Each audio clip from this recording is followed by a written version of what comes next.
Hold up, I ain't trying to stump, man, but the Yeezys jumped over the jump, man. I be in and out of arenas like I'm Scottie Pippen. Left my elbow in the pot, a la Vince Carter. Bitch, you wasn't with me shooting in the gym? James Harden with the range on me, nigga, way back. Coach, they won't knock me off my pivot, get it. Been flowing stupid since Vince Carter was on some through the legs arm and a hoop shit. And you can live through anything if magic made it. Ladies and gentlemen, if you don't know, now you do. Yes, sir. We are back. Round of applause for yourselves. This is your guy, Marcellus Ease, and we got some good stuff cooking up on the docket for today. Former teammates Jaylen Brown and Kyrie Irving did a sit down together where they spoke about a bevy of things, from their beefs with Nike to almost coming into blows during practice, and they even got into some shit talking about their matchup in the finals. But they gave a very rare and authentic version of themselves. And this was done during a live stream, so we'll touch base on it, and it puts a lot of things into proper perspective. Next, we'll touch base with the current NBA champion JDub. Talk your shit, finally.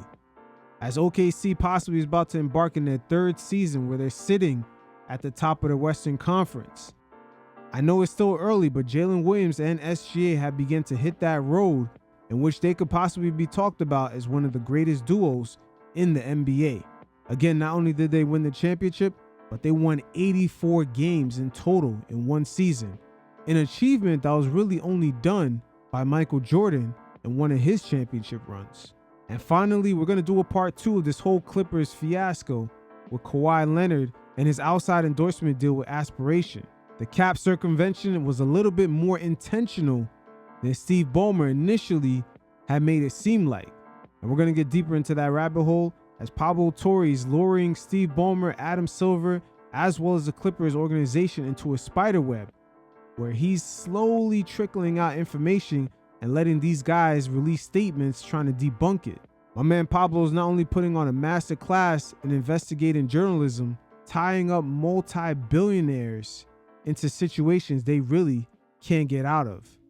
So everything comes full circle as Jaylen Brown and Kyrie Irving, former blood brothers in Boston, had did a nice sit down where they spoke about a bevy of things. Of course, their time in Boston together and them almost coming into blows behind the scenes. Also, Kyrie spoke about him not knowing how to express himself as a leader during his time in Boston. And they also touched base on facing each other in the NBA Finals and Jaylen Brown stepping up into a whole new level. And this was a very rare, authentic form to see these two guys in, going live, so nothing could be really scripted, and they really kept it honest. Kyrie Irving and Jaylen Brown do share a lot of things in common. They're almost endless searchers in a way to find new information, and they're always curious. In a way, with these two, the media really tends to misunderstand them, and unfortunately, it does come with the territory because they are two highly gifted individuals on and off the court, especially Jaylen Brown. Highly intelligent, and that tends to sometimes intimidate a lot of the media members as they do get uncomfortable when athletes don't fit into the typical dumb jock role. And before we hear from these two gentlemen, just to tie this all in, keep in mind Kyrie Irving, before he arrived in Boston, he had a lot of issues with LeBron James over in Cleveland right before he was shipped out, and Jaylen Brown being a high draft pick from the Boston Celtics, there was a lot of clashes when he first got there. He was coming off the bench. They got Gordon Hayward. They had Jason Tatum, Marcus Smart, Terry Rozier. There was a lot of chefs in that kitchen. And also, the Celtics had too many players of the same archetype. You had Gordon Hayward before that injury, Jason Tatum, Jaylen Brown. Then you insert Kyrie Irving into all this. And then you got a bunch of young players like Marcus Smart, Terry Rozier. And that's when we started to hear all the rumors of Jaylen Brown possibly being dealt somewhere else, perhaps for Anthony Davis at the time. Again, Kyrie Irving arrived in Boston and there was already too many chefs in the kitchen, and he was trying to assume the position of leadership, while at the same time the Celtics had a lot of success when he went down with that injury, making the Eastern Conference Finals, and that right there made things tough for Kyrie to come back in the fold after that injury and solidify himself as the head alpha dog, especially a guy that was coming off of making multiple final appearances with LeBron James. So we're going to hear from these guys in very rare, authentic form That's the beautiful thing about these live streams. Nothing could be scripted. And they even touch base on both of them falling out with Nike. You guys check it out, and every once in a while, I'll check in. I feel like people haven't seen me at my best because Jaylen Brown. we have a loaded roster. So sometimes you got to do what needs to be done as a team. So is that why you explain to the people at home, because I was there in the finals. So let's talk about it. Let's get right. I forgot about that. Oh, you forgot about that. Yeah. Stop. Don't do that. Formidable opponent. GG's in the chat. But at the same time, I wasn't even thinking about that game. No. I'm thinking about what's next. No, I'm saying you guys were the #1 offensive rated team of all time. That's it. Now, right there, I wish Kyrie didn't stop him, because he was talking about the upcoming season, where Jason Tatum will be out for the whole season due to his Achilles injury. And this is going to present a brand new opportunity for Jaylen Brown to solidify himself as one of those guys, because he definitely is, especially after winning Eastern Conference Finals MVP as well as the NBA Finals MVP, completely shutting down Luka, making a lot of key baskets, especially in Game 3. People forget about that. He came through in the clutch on the offensive end of the floor. And with Marcus Smart being traded from the Boston Celtics, we've seen Jason Tatum as well as Jaylen Brown in those finals take a brand new onus, a brand new leadership style. They were way more vocal. They were way more in command compared to where they were at in the 2022 finals going up against Stephen Curry. So there is a gradual elevation that these guys are taking, especially Jaylen Brown. And in my previous segments, I've always stated the talent gap between Jason Tatum and the top guys in the league, guys like Jokic, Luka, SGA, Anthony Edwards, etc., is a lot further away than the talent gap difference between Jaylen Brown and Jason Tatum. The parallels between the two Celtic stars are a lot closer than what people think it is. And in the upcoming 2025-26 season, we're going to see for the first time ever since Jaylen Brown got drafted to the Boston Celtics, him actually have the breathing room to actually get his shit off. And Jaylen Brown has put his foot on the ground and shown us before that he could do this. In their championship season post All-Star break, my man went on a crazy tear. Just look at his numbers. He was definitely playing at a top 5 level on the offensive as well as the defensive end. So him getting Eastern Conference Finals MVP as well as the Finals MVP should have came by no surprise. Think about that game. No. I'm thinking about what's next. No, I'm saying you guys were the #1 offensive rated team of all time. That's it. Were we, though? #1. But, I mean, I appreciate you giving us our respect, but I'm saying we don't really get it. You saying you were sacrificing for the team. I'm still saw you get 30 on a loaded team. So that's still solid. That's what I'm saying. Yeah, but that's what made us so. You gave us problems. You gave us fits. So I saw it from a side of, okay, this is the role that he's. That's why I said 94, 95. I respect it. Yeah, that's why. But that's why I said I didn't complain at 92, because, like, you know, when you're on a team, you got to make sacrifices. You know what I mean? Just say, Ronnie, get your shit together. Nothing's wrong with being a part of a team. Get your shit together. Just say that. No, I said it already. They already clipped it. They clipped it. They not clipping it. All right, cool. You know, I had a habit of deleting my streams after I did them. I was like, damn, did I go into too much detail on the subject? I'd be like, I'll delete it. Like, you can't delete it, though. No. I kind of like it, though. It's a digital footprint. It's raw. It's unfiltered. They get a natural version. Like, you know what I mean? It was a good series. You know, we were the underdogs in that series. You know, every media outlet picked Dallas to win. Oh my gosh, now I'm too. Yeah, that right there was kind of ridiculous. The media at the time, they were more focused on the Lakers hiring JJ Redick. And again, that Boston Celtics team in 2024, they're going to be looked at as one of the great all-time NBA championship teams. Just on both sides of the floor, they were just so locked in. They completely took away Dallas's identity. They loved making corner threes. And Luka, throughout that whole finals, he barely got any assist. So for them to completely take away Dallas's identity, especially for generational talent in Luka, it says a lot about that team.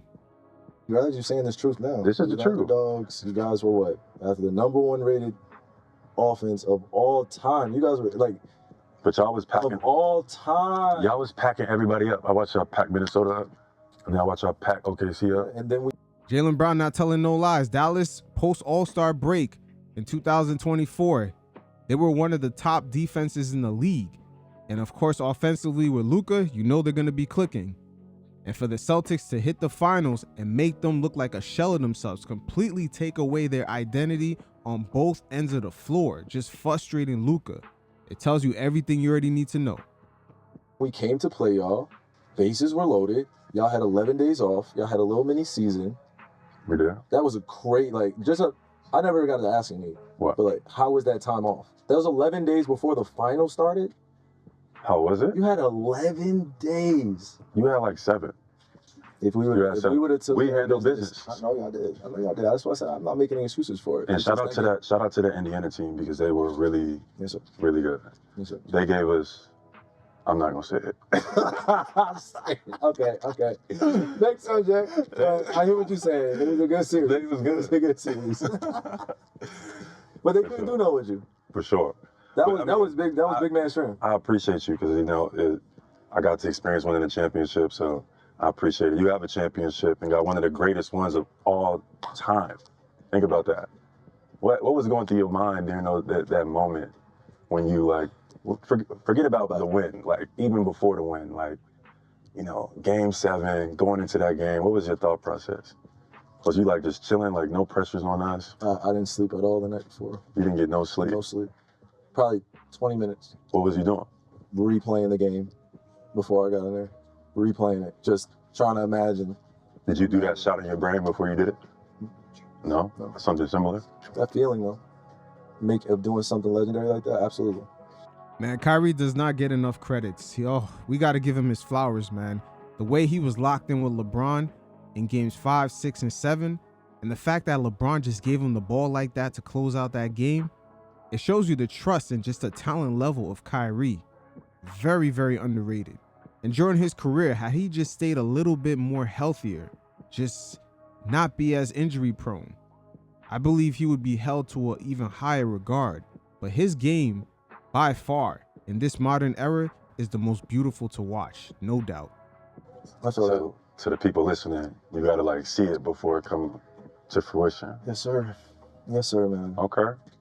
Some of the most simplest affirmations, brother. What do you want to tell the chat what you did after you won the championship? Man, flew to Vegas. You gonna be vague? Kyrie flew to Vegas, man. He got himself some thotties, man. We saw the pics. It kind of went viral. A little bit, but Kyrie was doing his thing. Can't fault him for that. Flew to Vegas right after, bro. Flew to Vegas and no details. Kyrie got himself some biddies. Let's just keep it at that. Some biddies, man. Kyrie was doing his thing. He kept it 4 and 2, if you know what I mean. Details. Such. I'll tell you what I did. What'd you do? First we flew to Miami. Oh, right after? Yeah, as a team. Everybody didn't go, but most of us. I should have been petty. Am I allowed to say pause?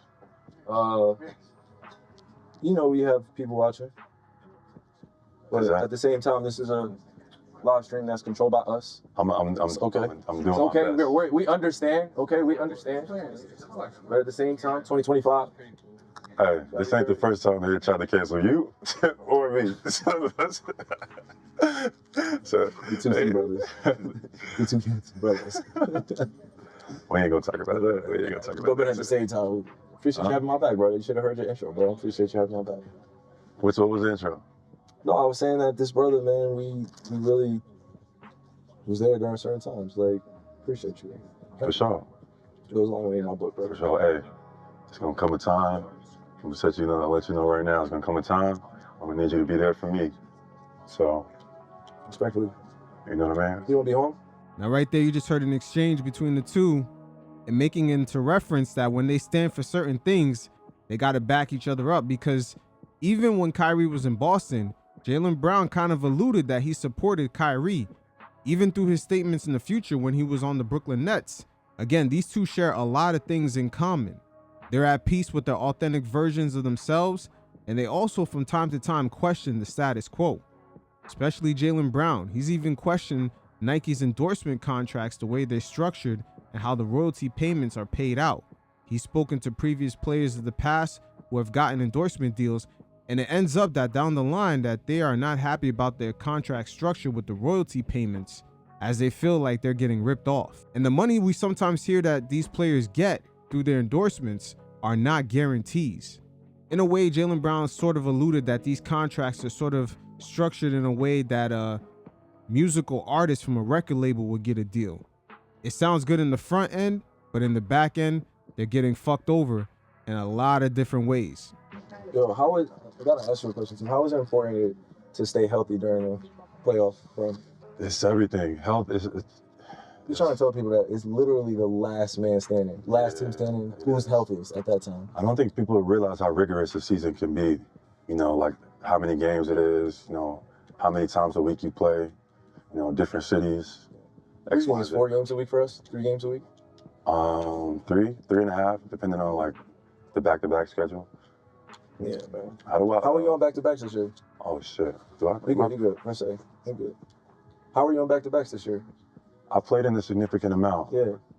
I played in. Did you feel good going into them? Like just after a long season?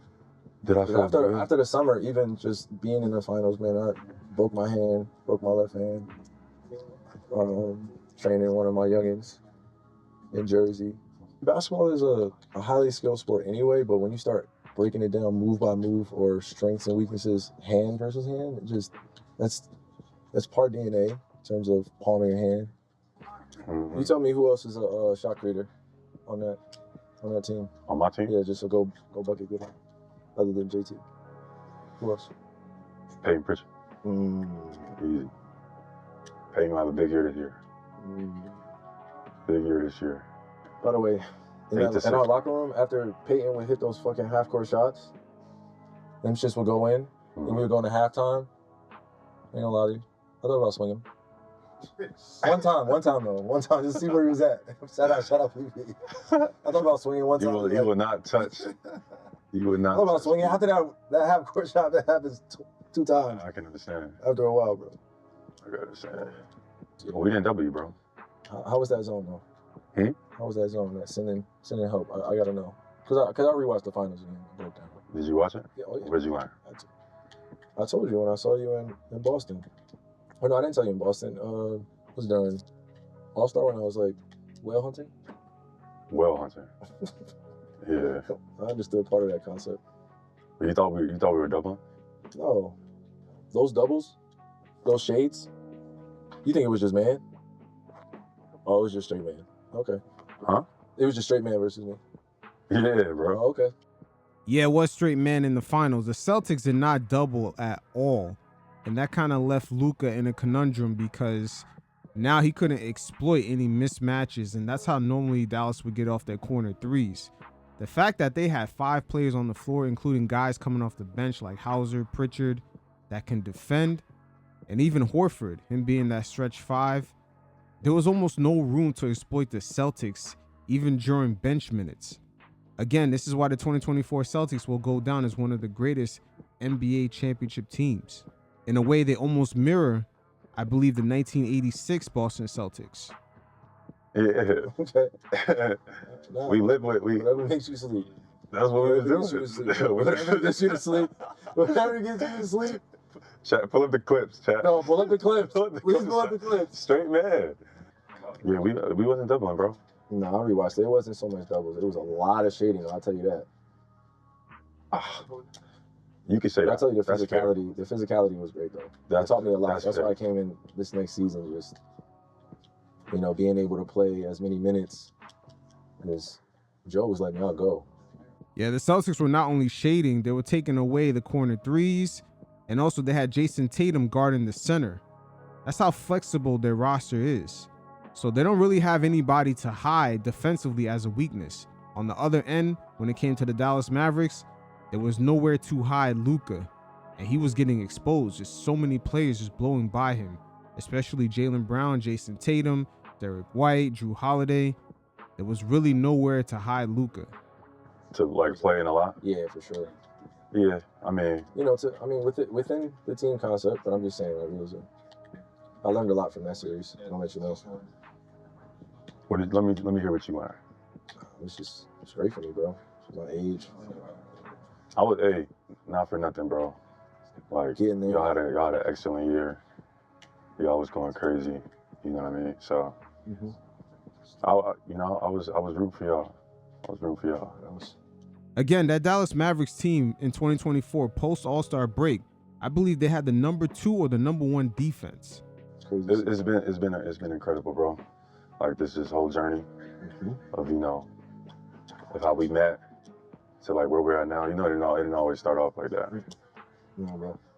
I think those are some of the great stories, though. It is. Like, we definitely know that it didn't start off like that. Kyrie Irving first showed up on that team with a bunch of young guns. Jason Tatum, Jaylen Brown, Terry Rozier, Marcus Smart, a bunch of young guns that were more focused on establishing themselves in the league by getting the individual accolades, all-star appearances, rookie of the year, et cetera, et cetera. So the mindset that Kyrie have as a guy that was coming off of multiple NBA Finals appearances and being a champion and just understanding the team concept a lot better versus the younger players of the Celtics who were really more focused on establishing themselves individually and securing a more lucrative contract after their rookie scale extensions were done. Like I wouldn't go far as say like we wasn't cool or not. We was cool. I wouldn't even say that. Like we were cool on each other. Like, yeah, I see you, yo, you good? Hey, yo, you good, my boy? You good, my boy? All right, bro. I fuck with for you, sure. But like, oh. What's crazy is we almost fought one time. I know. Who do you thought would have won? Yeah, man. I remember like it was yesterday. Chat. I come to practice. I don't know what's going on today. First off, we haven't heard from Kyrie. I haven't heard his voice in 2 weeks. He hasn't said, we in Boston. I definitely used to get silent, bro. I didn't know how to express myself, bro. So, okay. Again, Kyrie learning the leadership, can't really get silent on especially young guys, man. I don't know, the dynamics between Kyrie when he first arrived in Boston, just knowing that he was an NBA champion, making that shot in Game 7, multiple finals appearances, he probably came in with the mindset as, okay, guys, you understand that I'm the leader.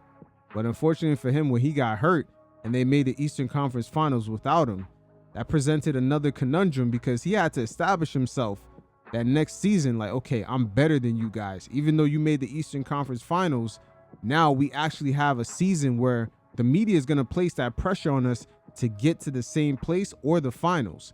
So how are you young guns going to react? And as we can see from the results, things were a lot different for a younger Jason Tatum, Jaylen Brown, Terry Rozier to actually get back to the Eastern Conference Finals with those expectations. Let me just explain this chat. I don't know what was going on, but you decided you needed to have a heart-to-heart with everybody. I did. So you confronted me. I remember we were standing under the basket, and then you came up to me and was like, "I know who you are." No, but go ahead. We're standing under the basket. Yeah, bro. I remember it like yesterday. Yep, go ahead, get into it, bro. He pointed in my face. I know who you are. This is a chat. He points in my face and says, "I know who you are." So I'm like, "That's great, because I know who I am too." He's like, "No, you don't." I did. I was like, "Nah, you don't know who you are yet, bro." I've done it. I've been there. I've done it. You know what I mean? It was just a lot of like, I don't know what the point of none of the argument was. No, it wasn't even an argument. It was almost overflow of just emotion that I was dealing with, bro. I told you I lost my grandfather that year. That's true. I was supposed to sign back for 5 years. I announced it, and then my grandfather passed a week later. But after I left the team and went to his funeral, bro, I didn't even take any time off to grieve. That's true. Like no time off. I just went straight into the game. So being around y'all didn't feel like I was having fun. It wasn't y'all fault. It was me. You know what I'm saying? I told you that after we had a heart-to-heart. I told you, I was like, bro, as a man, I was like, bro, I came at you guys crazy. Come on, that's not what I was trying to exemplify as a young man either. You know what I mean? Like, we can't talk about this. Like, I know who you are, but come on, bro, it's not crazy. I did.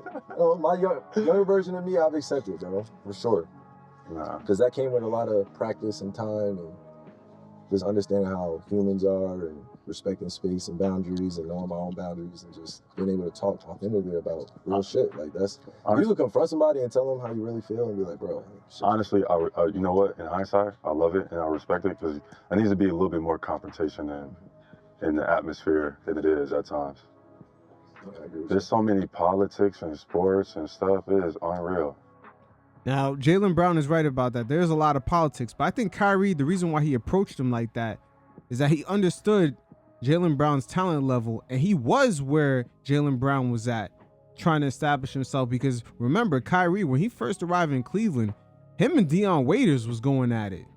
It seemed like there was a little bit of a power struggle between the two as they were going through their losing seasons of who was the alpha dog. It clearly was Kyrie, but there was a lot of pushback from Dion Waiters. And with the situation with Jaylen Brown, he was very talented. But the fact that they paid Gordon Hayward all that money in free agency, he had to start.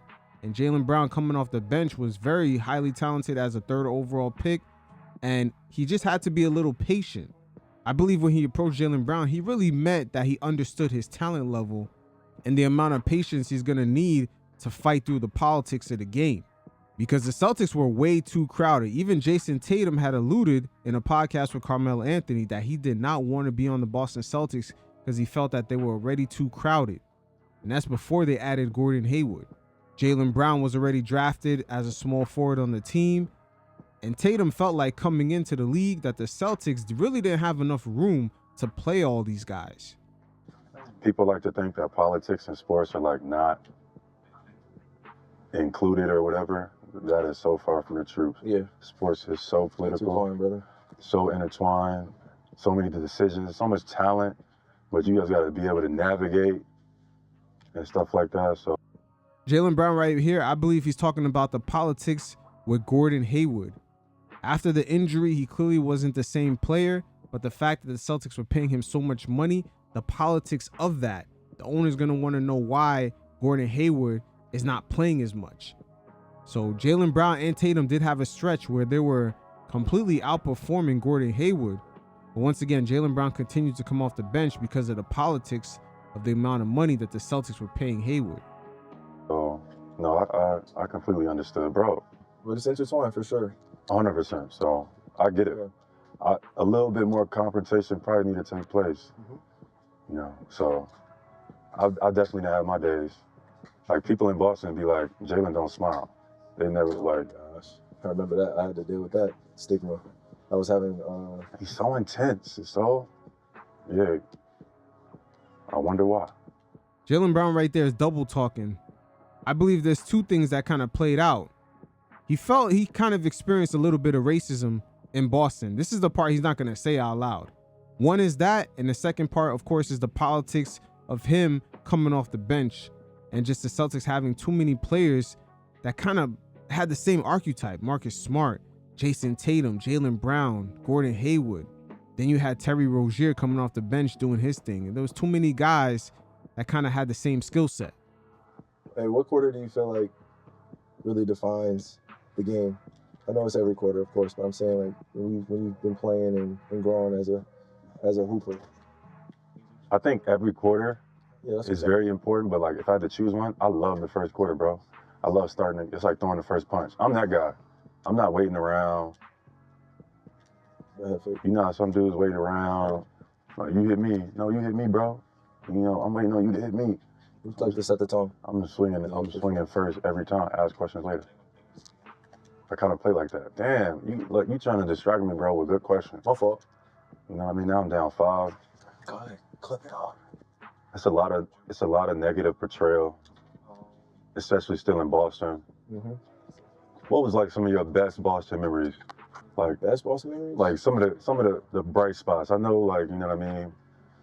It was when I first got there, bro. It was so exciting. My dad had gone to school right up the street. My mom graduated from BU as well, so it felt right. You know, just going there, being able to go with you guys, and I mean, bro, to be on the floor with that much talent after being in Cleveland, I needed that change of pace. You guys were challenging me every day, and I needed that. You know, I needed that for sure. So first getting there, the excitement, being able to put on the Boston Celtics uniform, that was crazy. I'm saying, my dad, that was the team that cut my dad. We tried to make the league. I remember that commercial that you had. Yeah, man. With your pops. That was dope. That was Nike commercial? Yeah. You want to talk about Nike? You want me to do it? What shall we say, JB? Bro. This is a complete different landscape that they're in now, but both players had a fallout with Nike. And what I mean by it's a different landscape, Nike now is in a complete different position than they were back in 2018, 2019, 2017. It looks like the whole sneaker ecosystem has been democratized in a way. There's a lot of new brands that are coming up, and the connection between the consumer and those brands seems to be a lot closer than it is with Nike, as they try to kind of optimize their business by just having all their product being available for online purchase rather than in store. So fast forward to present day, Nike now is trying to reestablish that relationship between the consumers going into the stores and getting their merchandise. The former tech CEO that they bought in to make that transition, he definitely took for granted the human element between the personal relationship of the consumer coming into the store and being able to touch and feel the Nike products. And athletes today, they have a lot more options versus going with a standard deal of just wearing Nike merchandise and perhaps never getting their own signature shoe. Because there's a lot to say without being said at the same time. No, for sure. You know, I could say so much that comes to mind, but I don't know if I should. What you think? I mean, I want you to be honest. Voodoo. No, but at the same time, just it was we're open market, you know. Huh? We're open market in terms of Yeah. some business ventures here. So whatever you want to say is, I mean, a lot has gone on over the last few years. For and, sure. you know, there are a lot of voices that have been lent to be able to expose what's going on, not just over there, but at the broader sense of global market, bro. You know, that industry, our industry is changing. It is. So Decentralizing. Yep. And Trump also helped decentralize that industry too. His election has really affected Nike's bottom line, man. Like, it really affects the way they're doing business. Those tariffs, when we see guys like LeBron James going on the political campaign that he did in 2020, it wasn't because he really felt for Biden and Kamala. That right there was really Nike utilizing LeBron's cultural cachet for their political agenda. They've been afraid of Trump trying to attack their sort of international business setup of just producing their products in China and then selling it back here. And fast forward to the most recent election, because of the hostility and just the environment that it is right now, we see Nike, as well as many other media entities, almost in unison, stay away from the politics, particularly ESPN. And now we see the reason why. Is because they had business ventures with the NFL that was pending. In order for that deal to get pushed through, it had to go through certain antitrust kind of agencies, entities like the Securities Exchange Commission. They would have to approve that deal. That's why a lot of companies and media institutions stayed away from Biden and Trump going at each other in the second election. And another company that applied the same tactic, and we found out that they had a pending deal, was Viacom, the company that owns Paramount. They were trying to do a merger with Skydance Media, and once again, the Securities Exchange Commission was involved, and they also had a pending lawsuit with Trump. So there's a lot of consolidations and pending business at hand. The landscape today is completely different than it was back in 2020. What you trying to do, brother? We can do a collab, bro. You got like the ancestry. You know, my thing is more like futurism. Mm-hmm. I want people to think about what's next and whatnot. Hey, Jaylen Brown right there cooking up something. Kyrie is a person who loves to go back and look at the ancestry. And Jaylen Brown is all about the futurism, as he always talks about the way sneaker contracts are constructed, the way things are now with the landscape changing media-wise and especially distribution. He believes athletes should have more skin in the game when it comes to their own signature shoes and their own endorsement deals. The structure needs to be set up a little bit different and more royalty-based instead of a lump sum payment up front. But it is what it is. These two guys now are at different phases of their career. Kyrie Irving is more entering now into an NBA OG. And it wouldn't shock me if Dallas ends up trading him away to get more assets, and he goes to a team that's competing for a championship now. And as far as Jaylen Brown, this upcoming season is going to present a very unique opportunity for people to see front and center of what kind of player he really is. Whatever restrictions he had before with the team being so crowded is now going to be completely off, and we're going to see if he could elevate the Celtics to at least a first to second round playoff push. He has a major opportunity to change the conversation around him and Jason Tatum, as people might see that the distance between them two talent-wise is a lot closer than the distance between Jason Tatum, SGA, Jokic, and Luka. Now, this is a segment right here I couldn't wait to touch base on, because make no mistake about it, the duo of SGA and Jalen Williams are beginning to hit that hierarchy, or should I say hit that road of being labeled as one of the many great NBA duos of all time. Make no mistake about it, they have started that journey and they're making their way up that hierarchy. SGA is just hitting his prime years as he's 27 years old, and Jalen Williams only at the age of 24. These guys have so much NBA experience, especially going into the playoffs against high-level players. And they've had back-to-back seasons being at the top of the Western Conference, and there's a very long list of unique circumstances happening around these two players. One of them being that they got the right surrounding cast around them and a great GM and a patient organization. Sam Presti has done a great job with this team, but the one main ingredient that this duo does have is that chip on their shoulder. SGA was traded for Paul George almost as a throw-in alongside 5 first-round picks. And as far as Jalen Williams, his relationship with basketball throughout his whole career, coming up through the amateur circuit and even getting into the NBA, he's been pretty much overlooked, and he was never a highly sought-after recruit. So these guys have a nice chip on their shoulder at the same time that's motivating them. The same fuel that we saw Michael Jordan through the Last Dance documentary have kind of alluded to in every single chapter. He was always looking for that source of doubt, that source of motivation to fuel him to get up to the next level, or at least maintain his status as being the top dog. So in this segment, we're going to hear from the NBA champion, Jalen Williams, as he touched base on a number of things: his relationship with the game, his come up through the amateur circuit being overlooked, OKC catching the league by storm, and also his breakout in the NBA Finals, which doesn't really get talked about enough.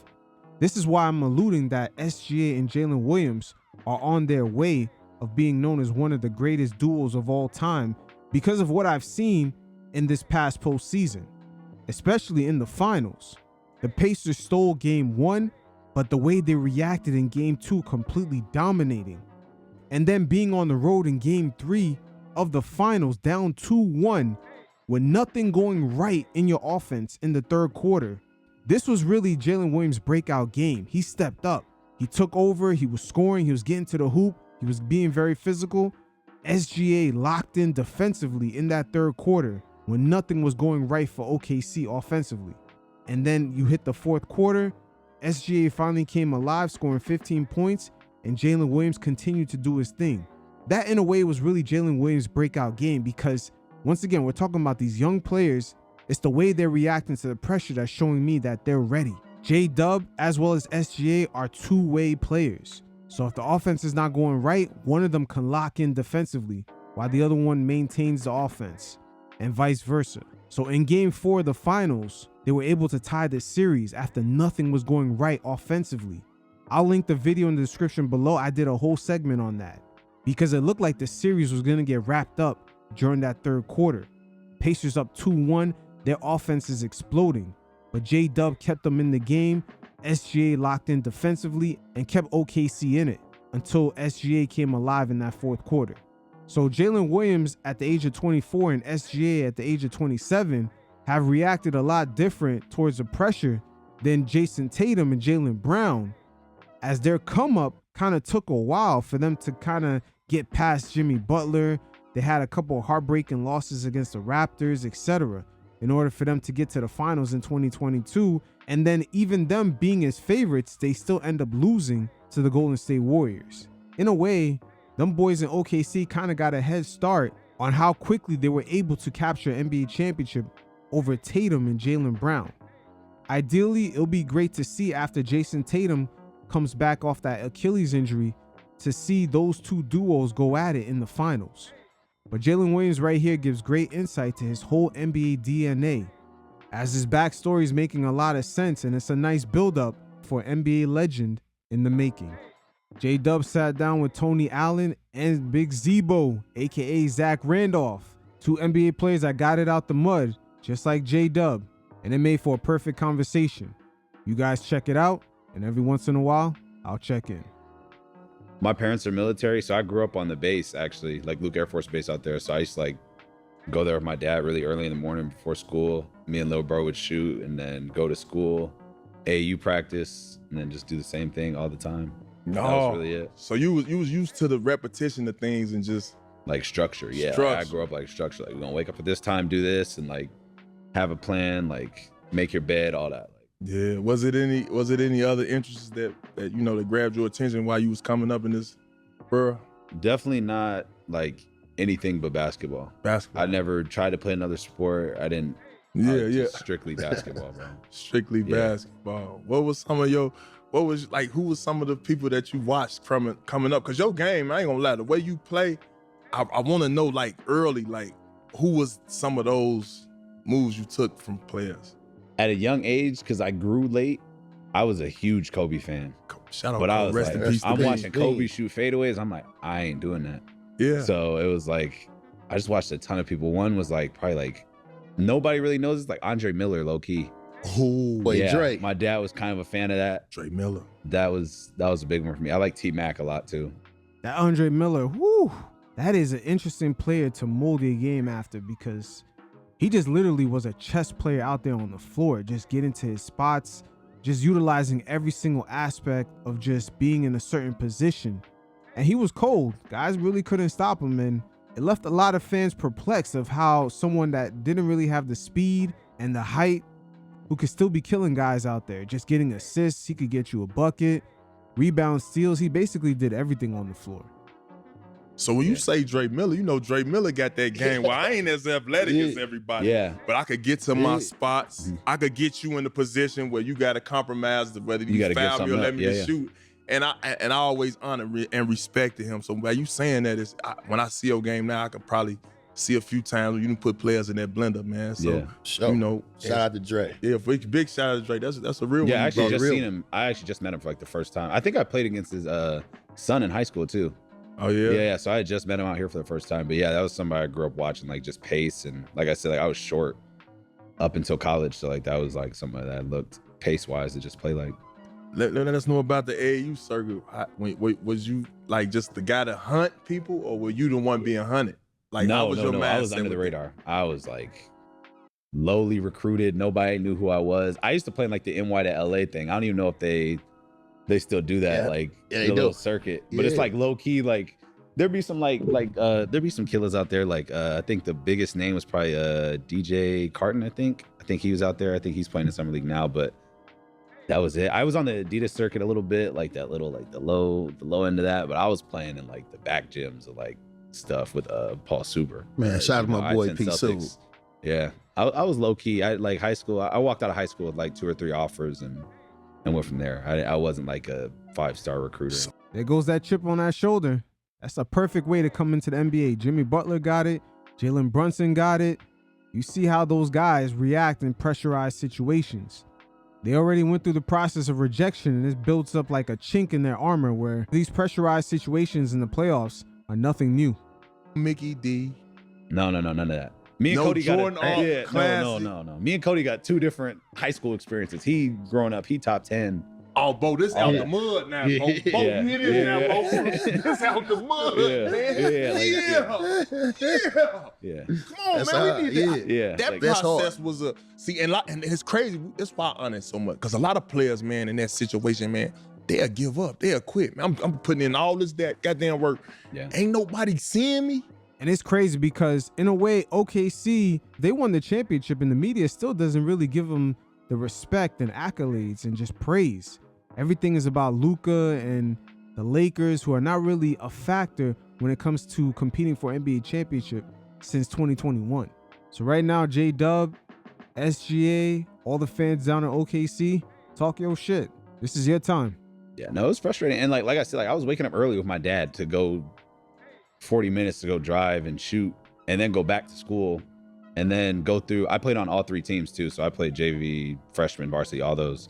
I'll do all 3 practices and then go shoot my dad, go to AAU practice. And then, you know, now I'm staying up to like 1 a.m. doing homework to do that over and over again. So it was frustrating, but me and Cody had two different things. He McDonald's All-American. He did the Jordan game and Team USA. Like he got the cool part. Yeah, of high school. You can talk about that part right now. Yeah. He did the cool part of high school. I was more like, I hope I go to school. I hope I get to go to college.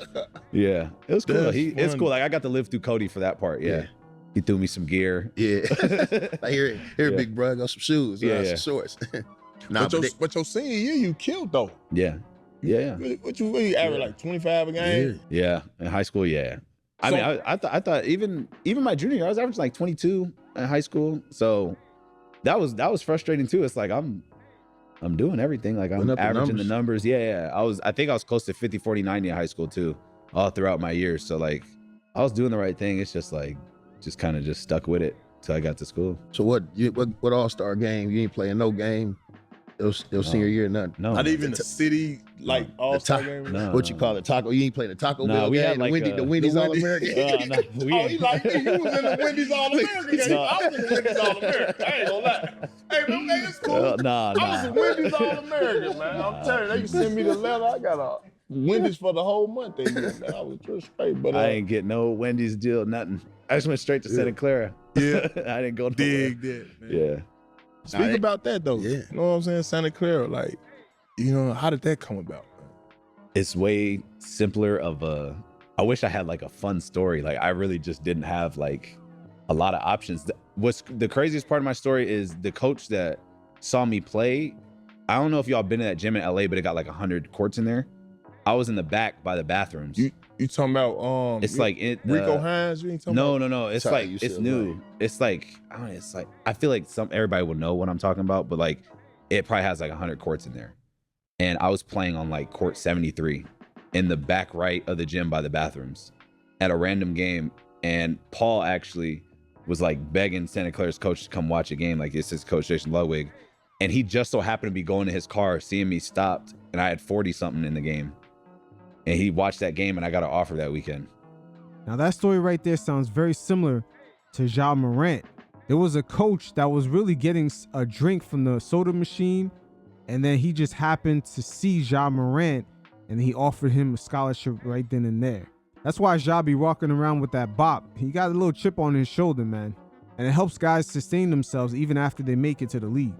And then I got 2 more after that from Santa Barbara and Hofstra. And so I just narrowed it down after that. So just from them those 2? 3, yeah. Them 3? Yeah, them 3 total, yeah. I got like, Nevada sent me one, and they never talked to me again, so I never really count that one. Same thing with Colorado State. So, shout out y'all. But you know, like those offers, I don't even really count them because like I never had like a conversation after that. So, but it was really those 3 schools.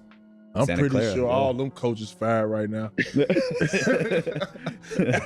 After seeing that, all they ass got fired. I hope you guys still have your job. Yeah. That's funny, man. I ain't gonna lie, man. And then you look back, you say, man, you motherfuckers missed out. But that's the out the mud experience, man. That's why we got you on here, bro. So yeah, I like this. Yeah, bro. that story's crazy, bro. Every time I think about it, it's like I was like, if you would have just kept walking, it would be you'd have a totally different outcome of like what's going on. But I had Paul, so it's pretty hard to walk away from Paul. But that goes, I was saying, that goes just so all the kids keep working. It don't matter about what's rankings. All that shit don't matter. It's about, you hear him, one of the best players in the league, 24, champion, all. Just keep working. Keep working, stacking your days, keep believing in yourself. There go a prime example. Yeah, facts. Zebo definitely dropping facts right here. It goes to show you how much talent is really out there. And even certain guys, when they come into the league, they still get overlooked. Jokic is a prime example, being the last pick in the 2nd round. And now he's basically a 3-time MVP and the best player in the league. Same thing for Ja Morant, not highly recruited on the amateur circuit, but became the 2nd overall pick. And really was the best pick in that draft when you really think about it. Zion Williams really hasn't sustained himself in the league. RJ Barrett doesn't really have quite the same ceiling, but Ja Morant had the most upside in that 2019 draft for sure. So look, I want to ask you though, like just going to Santa Clara, you know Steve Nash went there, right? Bro? Yeah. So Steve Nash went there. Did you ever get a chance to see him while you were there, or like did he ever play a part on understanding who you was coming up, or was? I don't want this to sound bad, but no. And it's just like it's just fair game. I think Steve's been cool to me like since though. Like he's like reached out. He always tells me he's proud of me now, but like one, I don't really think he would have like known who I was at the time until I had left. Just like the way like if anybody kind of knows like my process going to the NBA, like you wouldn't even have known I was in the draft combine at some point until I started playing. And that's when he started reaching out. And I think he had just like finished coaching with like Brooklyn. So he had a lot of stuff going on. And I think the only time I seen him at Santa Clara was he like came and talked to us a little bit my freshman year. Okay. Yeah. So you did get a chance to see him. Yeah, I got a chance to see him and stuff. And he was really cool, but at the time he wouldn't have known. And drafted from that school since what that's 96? Yeah, before, 90s. Yeah. That draft, yeah. It was like 30 something. 30 something like that. Even in the 2022 draft, he was overlooked. Guys like Jeremy Sohan went ahead of him, Sheldon Sharp, Keegan Murray. But in a way, there was a lot of low-key players in that draft because you look at Matherin, he wasn't really hyped up. And even Dyson Daniels, to a degree, he went 8th overall. And the Pelicans really didn't utilize him to the fullest. But at the end of the day, the first-round pick that OKC did use to draft Jalen Williams was one of the first overall picks that they got from that Paul George trade. Who was some of the NBA comparisons that you was having coming in when you was hearing like, okay, it's time, I gotta leave now? Like, hey, they weren't what would make me leave. I got like Joe Ingles. Joe. Shout out my boy Joe, man. It's funny, me and my trainer. Ain't no way they thought you was no damn Joe Ingles, bro. That's kind of crazy. Joe Ingles was his floor. I can imagine what they put as his ceiling, but there goes that chip on the shoulder shit that you need to sustain yourself in the league. Shit is kind of crazy that JDub has the opportunity as being known as one of the greatest duos of all time when it's all said and done, but he got compared to Joe Ingles, who is not athletic at all. JDub is built very different. He has good size on him and he has good speed. He can guard multiple positions. Joe Ingles can't really do any of that. He's more of a catch and shoot. I gotta find the thing. Yeah. Now Joe the homie though, but boy, please Joe the stop. homie. Salute to He's Joe. a killer though. Like, he was a killer. Killer. Yeah, Joe. Yeah, I got Joe Ingles. So it's funny. Me and my trainer, like when I got drafted, he gave me Joe's like trading card for like whatever it was. But when I got drafted, just like a joke. But I got like, I think my ceiling was like Harden, and then like they were saying that I put like Joe Ingles. So that was my two coming out of college. Not bad. Both lefties. Yeah. We have a good organization like that's willing to stick with it. That's the first part. Like if the organization is pretty open with what's going on, I feel like it just lets you kind of play. And I wouldn't even say like our down for me at least wasn't bad. They had some bad years before I was there, but our year wasn't like that bad. You know, we played in the play-in, so we have a chance to go to the playoffs, which they didn't really expect. So we kind of had the pieces. We didn't have Chet yet. And then obviously Chet come in and now we're the first seed. Like that was more of the jump than like kind of staying down. It was more like everybody in the building's like kind of shocked. Like we're beating teams that are beating us by 20 last year and we're beating them by 20. So it was more like, how do we like hone this in and like get the experience? Cause now we're first. It's not like we're like 4th, 5th in the West or like fighting for a playing spot. Like we're kind of like the hunted and nobody's really like taking us serious. It was more like, how do we mature faster in order to win and do that thing? And I think that Dallas series is what like the stay down until you come up really comes in. Cause it's like, now we know we can be first in the West. It's just like, how do we get over that learning curve? Yeah, that learning curve was it was really good for them because at the end of the day, JDub seemed like him guarding Kyrie while at the same time having to maintain that scoring load. It affected him. And also their lack of size was a major issue. That's why they went out and got Isaiah Hartenstein. So Sam Presti and the Oklahoma City Thunder front office did a great job. They addressed both issues. They got another perimeter defender, Alex Caruso, and then they got Isaiah Hartenstein. That Denver series that we just had really tested that learning curve.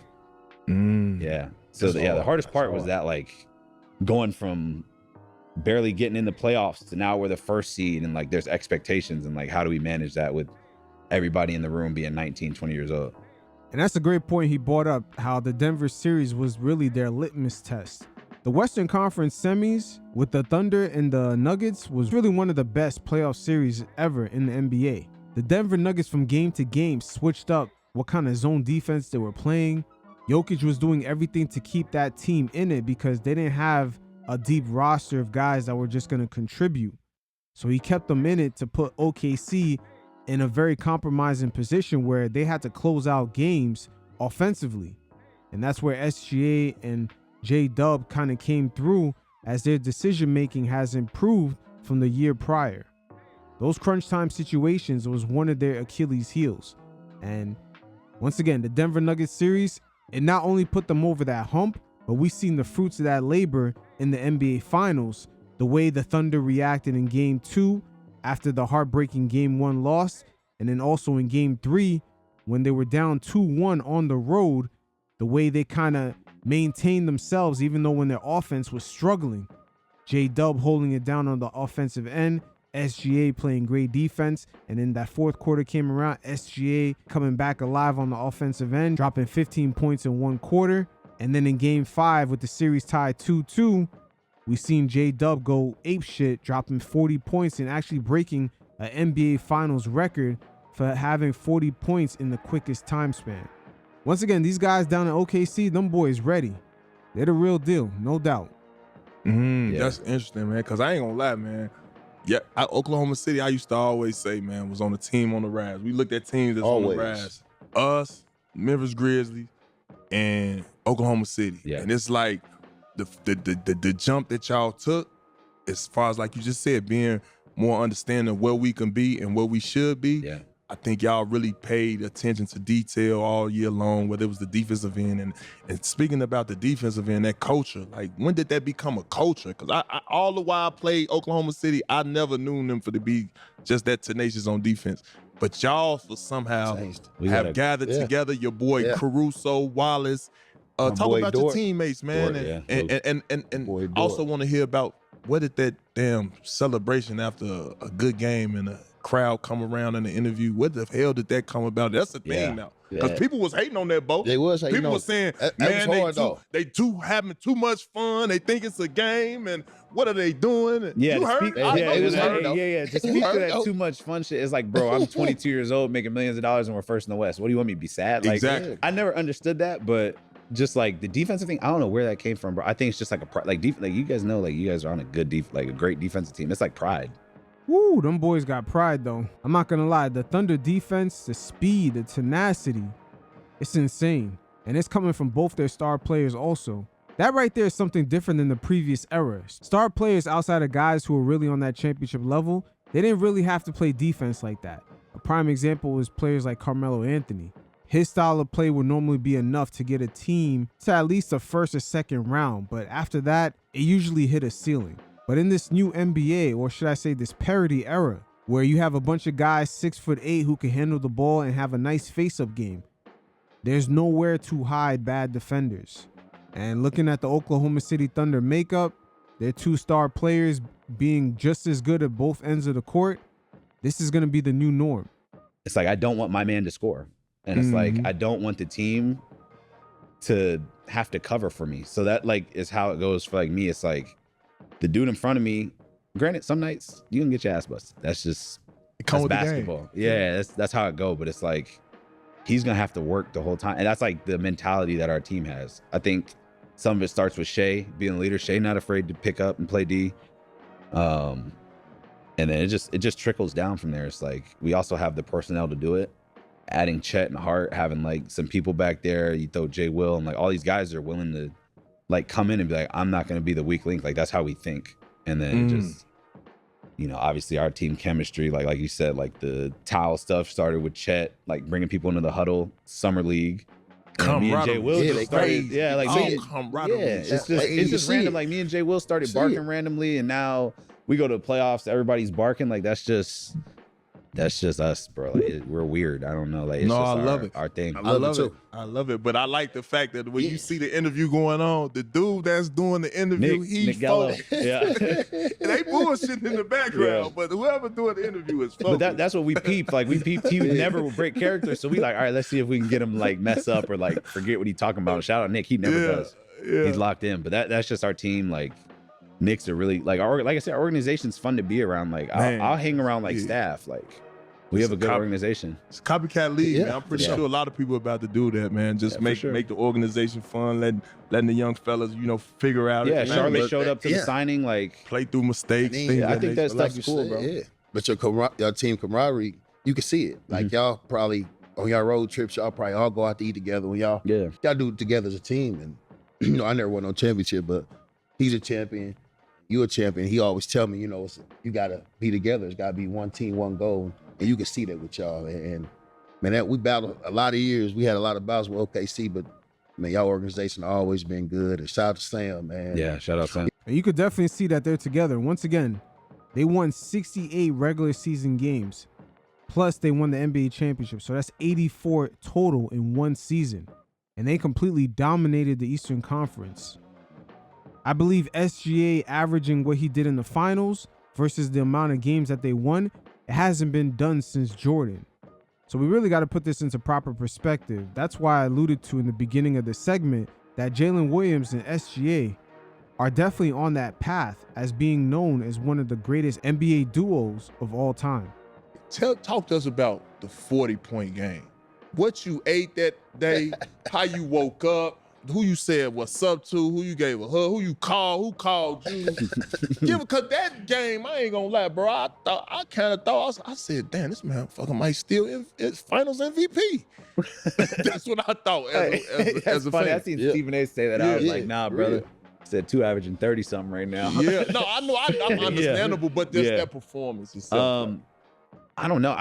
It's crazy because even I can like barely watch the highlights because it's like, it's hard to watch still because like my mind goes like one shot you miss could be a completely different series, but I was just flowing. I was just out there. Like I kind of just got lost in competing. Like I didn't do anything. Like you said, superstitious. I didn't do nothing different.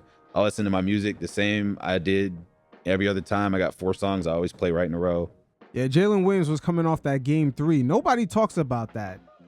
Once again, they were down 2-1 on the road with the Pacers dominating in that third quarter. And the Thunder offense was completely stagnant. Nothing was happening. SGA was cold on the offensive end, but he was locking in on defense. And JDub was carrying them throughout that whole third quarter. That's why Indiana couldn't pull away. It looked like the Pacers was about to take a 3-1 series lead. And then as soon as the fourth quarter came around, SGA finally came alive. He dropped 15 points. JDub was still on a tear and he was playmaking. So that energy and just them overcoming that pressure in game 4 carried over into game 5 where you saw JDub just continue being on a whole nother level. Who you bombing? I played Lauryn Hill. Okay, then. Then I played Sade. She's on my leg. Hey. What else do I listen to? I listen to 2 like instrumentals, like 2 like I'll try and listen to like some like classical music, and that's it. Those 4. That's real. Oh, and then I listen to what I walk out to right before. I'll like play Fast Lane by Eminem and Royce da 5'9". Yeah, I'll play them. That's different because I just took myself back. I was bumping that Future. Fuck us some comments. It's funny that you did that and you goddamn it, you did that because I'm like, damn, okay, he said Lauryn Hill. That's like Mike Conley. Yeah. Like I used to always try to tell Mike Conley, turn off that damn Usher, bro. Play some Tupac Machiavelli. And now I see you cats strive in that lane right there. So it is a lane to. So, like, cause normally, like, what was your preference of music? I know you obviously with endless entertainment, but Money Bag, I'm listening to Future. At that time, my man Zebo turned up, man. My man Zebo's listening to enough to catch himself a Rico. Lil Boosie. Yeah. So you needed an up-tempo type beat. Up-tempo. And so you don't have a choice. You was playing in Memphis. You can't listen to no slow music. Whoop that trick. There's no way. There's no way you can play no Lauryn Hill before the game. Hell no. My man Zebo playing Sexy Red. Fuck all that. That's interesting. So you like a mellow vibe before you walk into. I feel like naturally once I get on the court, like I want to compete, so I'm already like juiced up. So that like brings me to like, a happy medium. Yeah. That's interesting. Yeah, the 40, I was just flowing, bro. Like I was just playing. Like I was playing hardest shit on defense and found a couple easy buckets on O. And then that one fade though. Oh, listen, yeah. I'd already had a lot of points. Oh, so, you know, just like when went you in get your to like a bag. certain point, you just start kind of like trying shit, and then that ended up being one of those ones that went in. Yeah, he definitely was in his bag. Once again, JDub had the record for the fastest 40-point game in the finals. My guy was definitely on one. Now talk about that series a little bit more too, on the point where now obviously the injury went down. We hope young fella get well. Yeah. I hate that happened. Yeah. But talk to us about how much of a pain in the ass he was before he got hurt. I think what people don't understand is like how he impacts like just that team in general. Like even if he's not playing well, like I don't know the team, but like you can kind of just tell that he's like the center of it. So like if he has good energy, regardless if he's playing well or not, like they feed off that.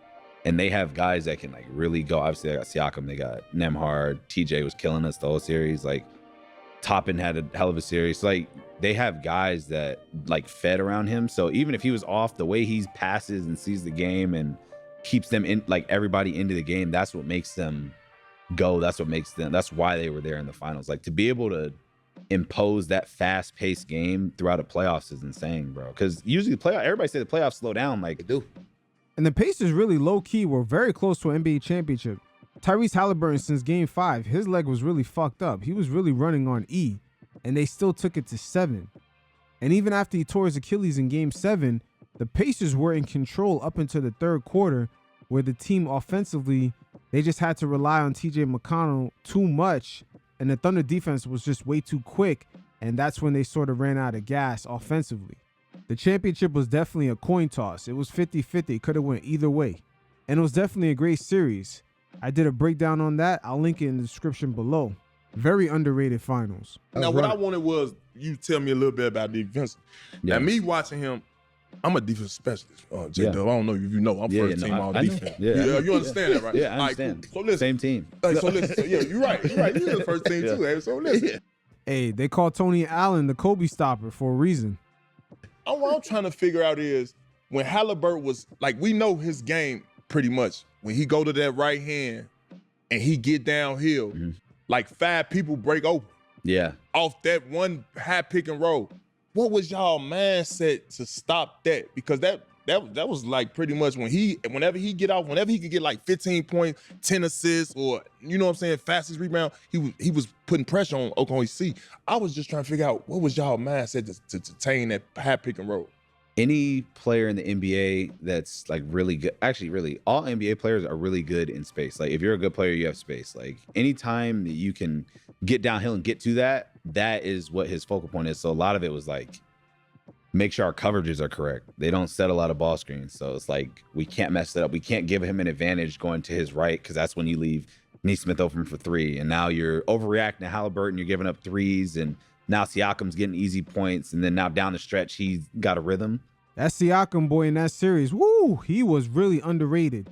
And he was very consistent even throughout the Eastern Conference Finals, going up against the Knicks. In transition, he was a problem, and also in the post, he was well equipped to take advantage of smaller players. Yeah. So that's like, that was our thing, like coverage communication, being in the low man at the right time. Don't pull from the corner and give up easy corner 3s, because they shoot them really well. So like, and these principles that y'all done took care in training camp. Yeah, this is all. Yeah, that's like I want you to talk about that, because that's when you win a championship, bro. It's like we living and dying on our principle. We tied together on the defensive ends. The second unit know when we come in the game, bro, we either gonna push the lead to 10 or stay in the same. We not trying to be in the drop. So I just want to know if that's what y'all mindset throughout the year, and you just said it, so it makes sense, bro. Yeah. That was a hell of a run, man. Yeah, that's Mark's biggest thing, is like, he said it all year too, which is, it's annoying, but it's also like why I think we won the championship. He said that all year, is like the stuff that we do in training camp, and like when we're playing in January when nobody's watching the games and we're kind of ready to be done, that little rookie wall, whatever, like those are most important games, because those are what build your habits to when you get down there. Like, I'm already in the low man. This isn't like we didn't have any new concepts going into the Pacers series. And that's not because the Pacers, just like you said, we live and die on like what we've been doing. That's why we're successful. And it's like, if we can impose that, we'll win. And then that's kind of what happened. And having the brand new additions of Alex Caruso and Isaiah Hartenstein helps really define those defensive principles. Once again, there were many lessons learned from the Mavericks series the year prior. Out on the perimeter, they needed an extra body to deal with Kyrie for the whole game.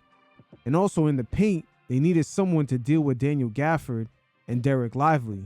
The rebounding was iffy, especially with OKC loving to play small because they play more of a speed game. So we're seeing a combination of a lot of different factors that uniquely make this organization be put in a proper position. Their star duo consists of two players that really have a chip on their shoulder. Also, they have a patient organization and also a calculated GM after losing in the quarterfinals in the season prior. But hey, the combination of all these factors is definitely making the future look bright for the Oklahoma City Thunder. So this will be part 2 of my coverage of this whole Kawhi Leonard situation, this fucking fiasco. And make no mistake about it, my man Pablo Torre is putting on a master class on how to lure all these guys, Adam Silver, Steve Ballmer, the Clippers organization. He's putting them into a spider web where they're digging themselves even deeper and there's no way to get out. After his first initial reporting, we've seen a lot of entities come out of the woodworks and try to make him seem like some sort of loof podcaster that did half-ass information.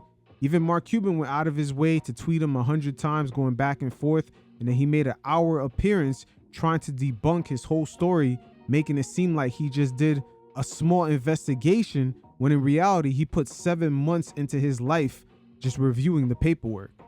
But my man Pablo definitely had way more information than he first put out there. It was almost as if he threw out a little bit of bait, but the bait was strong enough for a lot of people to bite. And now in part 2, there's a lot of revelations, including the Clippers' only minority owner sending funds over to Aspiration when their money was running dry so they could pay Kawhi. Again, we're going to break this down layer by layer, and I'll provide plenty of visuals for those of you that are watching the video version and tie this all in. We ain't got to really make it complex. But first, before we get into it, and this is still all part of the meat and potatoes of this story, there's a few things that's happening right now. Adam Silver, as well as Mark Cuban, other media entities like a few analysts on ESPN, including Shams, Ramona Shelburne, and I don't believe he works for ESPN no more, but Zach Lowe, they all published on their Twitter accounts the first initial response that the Clippers gave to Pablo Torre before he put this story out. And the response they posted, the Clippers claimed that the accusation were absurd. But in Pablo's reporting, what the Clippers told him before he posted the first initial video was that the claims were absolutely false. Again, there's a lot of inner nuances that are going on in this story, and there's been a lot of subtle maneuvers to debunk Pablo's story. So it makes perfect sense why he kind of lured a lot of information out piece by piece. More than likely, he expected this. And now we're going to quickly hear from Adam Silver as he was asked about Pablo Torre, and pay attention to his response because this is part of the debunking or just kind of making it seem like Pablo is sort of aloof or just a quote unquote content creator that just came up with this story. Concerning Steve Ballmer, the Clippers, Kawhi Leonard, Aspiration, what was your reaction when the report surfaced? And it seems with the CBA, your powers can be broad as far as penalties, potential penalties. I know there's an investigation going on, but just as far as how broad can you assess penalties, and what was your reaction when the announcement came out? Well, when the podcast came out, it was news to me. I'd frankly never heard of the company Aspiration before, and I'd never heard a whiff of anything around an endorsement deal with Kawhi or anything around engagement with the Los Angeles Clippers. So it was all new to me. I heard it. I saw some of the follow-up information. We spoke internally. Rick Buchanan, our general counsel, is here, who oversees any investigations. Rick had a conversation with Steve Ballmer, and we quickly concluded this was something that rose to the level that necessitates an investigation. In fact, one that's done outside of our office, and Wachtell Lipton, New York law firm that we've used in the past for investigations like this, is overseeing it. And again, I would also say I've been around the league long enough in different permutations of allegations and accusations that I'm a big believer in due process and fairness, and you need to now let the investigation run its course. So keep in mind what Silver just said right there. He never heard of Aspiration, even though Pablo, in this very segment we're about to go over, he reveals that the league definitely links up with most team sponsors and has to go through an approval process, especially after the NBA in 2020 during the pandemic got defrauded in the FTX scandal. The Miami Heat had him as a sponsor in the arena. Even MLB got caught up in that scandal. Stephen Curry, Tom Brady, as they kind of ran sort of the same scheme. They validated themselves in the marketplace by having a lot of big brands mess with them. And that's how they were able to lure Tom Brady and Stephen Curry. And all this really started from them being validated by getting the naming rights to the Miami Heat's arena. But again, there's a lot of crazy nuances going on with this because Adam Silver works with Steve Ballmer, and he is now the new Jerry Jones of the NBA, the richest guy by far out of all the owners, and he's increased the standards and the net worth for all the NBA teams, including the small markets. So as I said before, Pablo is putting on a master class on how to lure these guys into a spider web in which they can't get out of. And once again, here's Adam Silver speaking, correcting himself of not hearing aspiration as Pablo Torre drops more information with the league's protocols in improving team sponsors and how their relationships work afterwards. He has said that you have said you hadn't heard of aspiration before, but a $300 million deal with the team, the team was going to be like a jersey patch sponsor. They had aspiration on the back of the courtside seats. Just to be clear, I'm not sure if I said if I said I never heard of it, I meant in the context of the accusations here. I mean, I certainly was aware of the brand, but I didn't know anything about it. Got it, yes, because I think just earlier today, Pablo tweeted, he said that because it was a $300 million deal, it was a founding sponsorship agreement. And those, as I would expect, have to be approved at the league level. Man, Adam Silver is slipping up right there.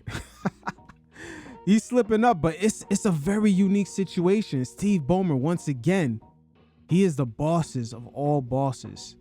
And he's good for business in the NBA. Make no mistake about it. And the situation makes you really wonder, how deep does the rabbit hole get? Did the NBA secretly always have a culture of cap circumvention? But the money has never been this high, especially with this new streaming money coming in. There's a lot of things on the line. Now the new business model for these owners is to have an arena and have a whole ecosystem built around it. That includes hotels, casinos, dining, etc. This is a whole real estate entity now owning an NBA team. And again, I got to go layer by layer before we get into the meat and potatoes, because Bill Simmons, as an NBA insider, reveals right here that there's always been a culture of cap circumvention. This media landscape is very interesting because the days of guys protecting their relationships doesn't really work in a sort of independent space. Like, think about during the summer, people were saying they were the big winner of the summer with free agency. So I'm sure around the league, people are delighted by this. Some of the stories have talked about how furious other teams are. Yes. That this is a breach. Get the fuck out of here. That's how I feel. Half the league does this. I wish I could say 10% of the shit that I've heard over the last 20 years about all the shit that everybody does. It's unbelievable. Everything you think is happening, just period. Everything has to be happening because there's so much more money on the line than in previous decades. The NBA is about to get an influx of money that is unprecedented.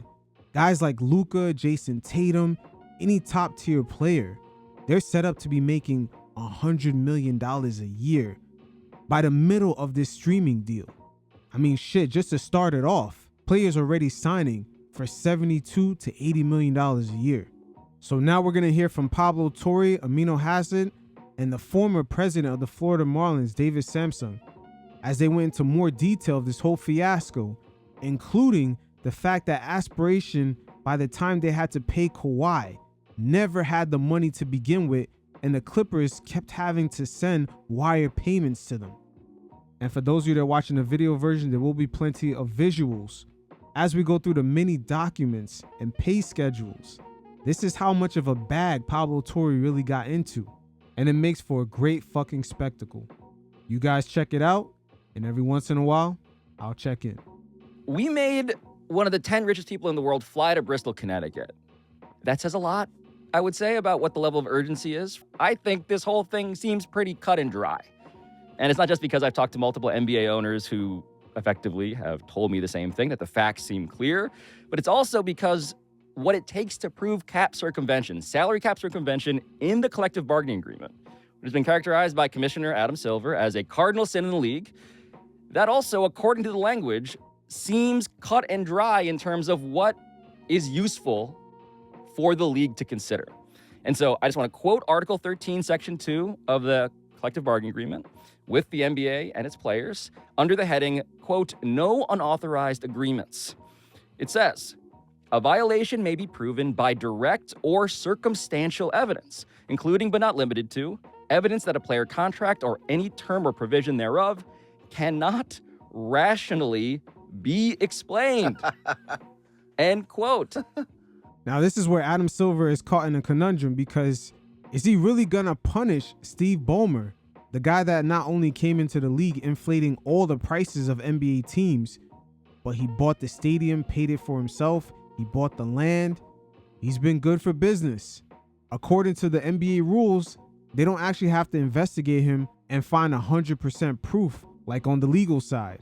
There's enough presumed evidence here. But once again, Ballmer is the Jerry Jones of the NBA. So are you really going to take away Kawhi, cancel his contract, knowing that Ballmer spent all that money buying up the land, paying for the arena? You're about to have the All-Star game over there this season.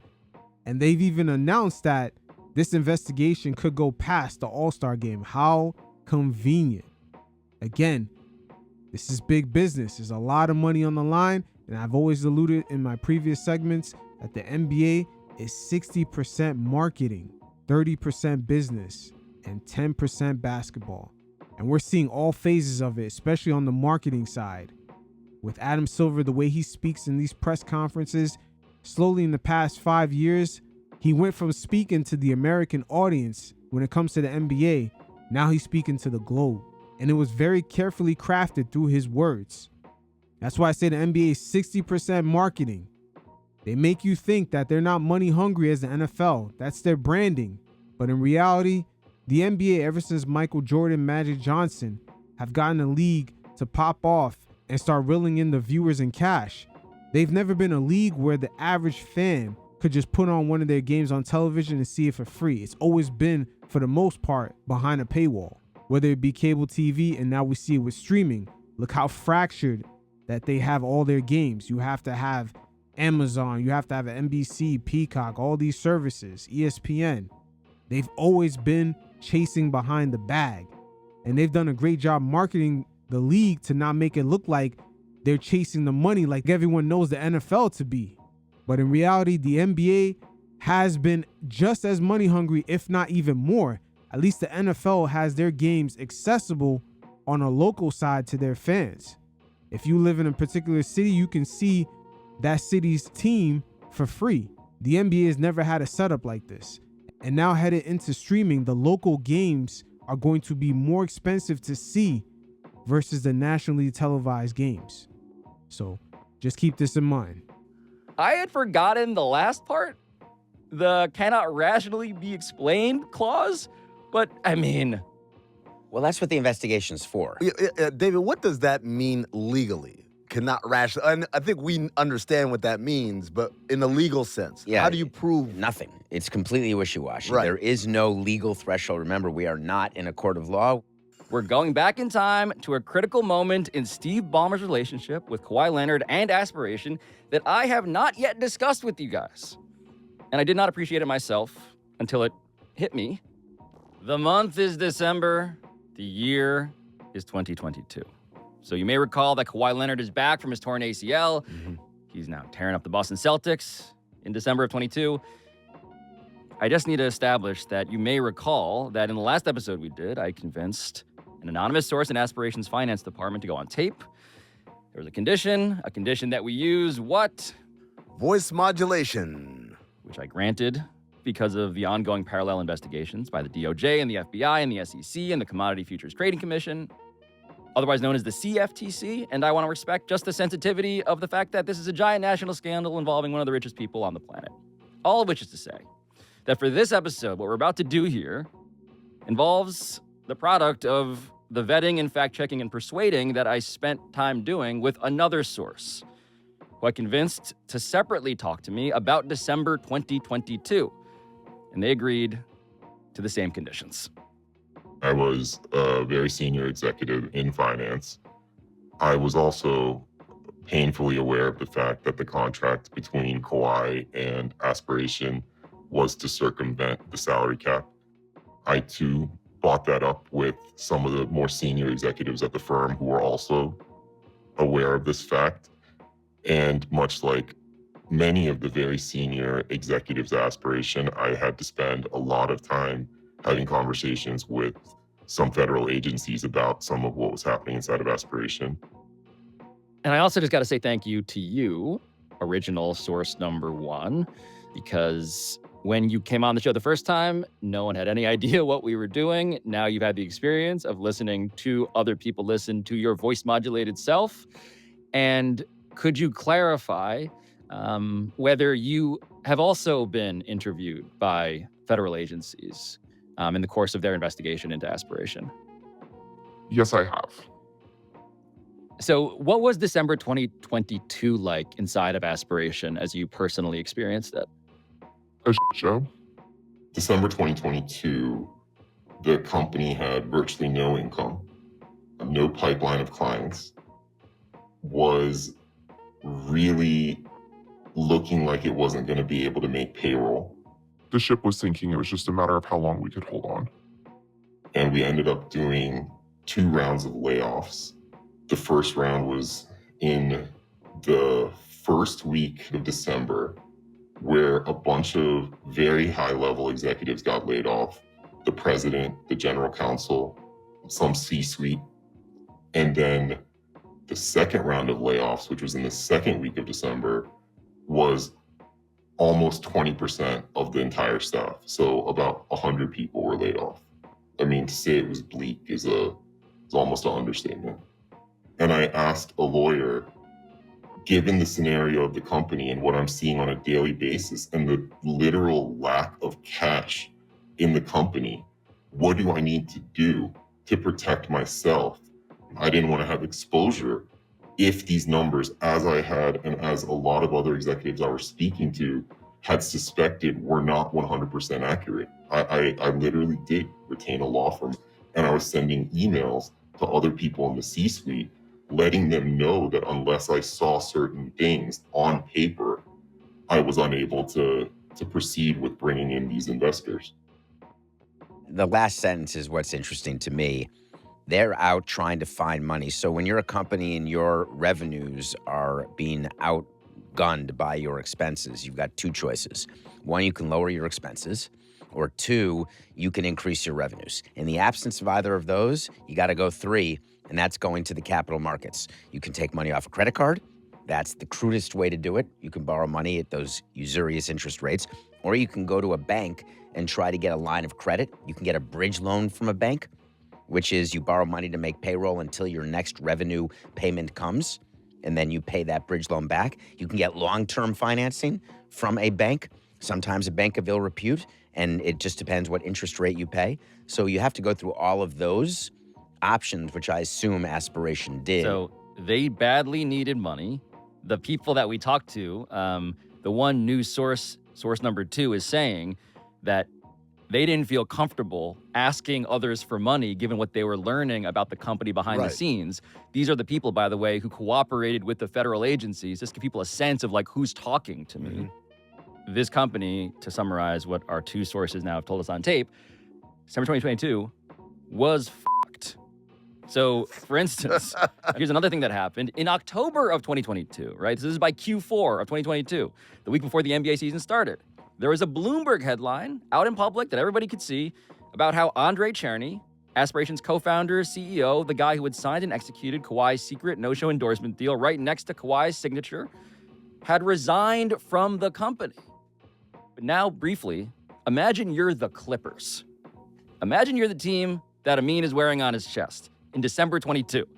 In September of 21, you will recall vividly, Steve Ballmer had announced Aspiration as the thing on their chest, their jersey patch sponsor, right? The first founding partner of the Intuit Dome. Aspiration agreed to pay, do you remember? More than $300 million to the Clippers in sponsorship money over 23 years. given what you now heard about December 22, spoiler alert, that didn't exist. And it's crazy how they quickly ran out of money within a year. They were estimated to be worth around $800 million, and they're supposed to get way more investments. That is crazy. It makes you wonder if it was really a clearinghouse. What was clear, though, is that inside of Aspiration, according to my 7 sources, as well as Aspiration's internal cash forecast for sponsorship payments, which is a spreadsheet I obtained that you, David, now get to review in your mystery folder there. You can get it. Now? Yes. You have the cash flow of Aspiration? It's the cash forecast for sponsorship payments. Don't read it out loud yet. Now, right here, Pablo, man, he's doing some digging. Best believe he already had this information beforehand. And by the time he dropped his first episode, he put out enough information as bait. And Mark Cuban bit into it, defending everything Ballmer did, trying to debunk Pablo's story. Adam Silver making it seem like he'd even hear of Aspiration, even though they have a $300 million sponsorship deal with the Clippers. And you gotta wonder, because Aspiration filed for bankruptcy and all this paperwork was made public, how did no one in NBA media even look into this? It doesn't strike me that Pablo has $1 million budget and just a whole staff of people that he can hire to go through all this. It goes to show you the relationship between these sports leagues and these media entities are very symbiotic, and they're not in the business of reporting of what's actually going on. We see the NFL now has a stake in ESPN, and are they really going to report what's going on in the league or just the NFL's agendas? Because that is the brand new relationship that most of these sports leagues and media entities have today. Pablo Torre's reporting puts a magnifying glass not necessarily only on the Clippers, but just on the national media. What the fuck is their purpose in today's landscape? They've almost become the new bike messengers for these sports leagues. So the smoking gun question we're all contemplating. It's the thing that I think I have uncovered that we're about to learn about. I think it's what the NBA just hired a very high-powered law firm to search for. Because by the end of 2022, one of the company's absolute top priorities, despite the total financial show enveloping this company, was simple. Hey, KL2 Aspire LLC. David, what is it marked there on the cash forecast that Aspiration was internally using to make its sponsorship payments? It is marked critical. So for those of you that are watching the visual version, we're seeing the cash forecast, and the only accounts that really kind of put in critical are any payments that are due to Kawhi. And as we continue to listen, we're going to find out by the time they were supposed to make their first scheduled payment to Kawhi, Aspiration already didn't have any money. Because in Kawhi Leonard's 4-year secret endorsement deal with this fraudulent company, which is now on the express train to bankruptcy, Kawhi's $7 million annual salary for doing absolutely nothing needed to be paid quarterly. Right. Okay? 4 $1.75 million installments. The first installment, $1.75 million, due in June of 22. The second, $1.75 million installment, due in September. The third, $1.75 million installment, due in December. But Aspiration had a problem. What do you think the problem was about making those payments? I don't have any cash.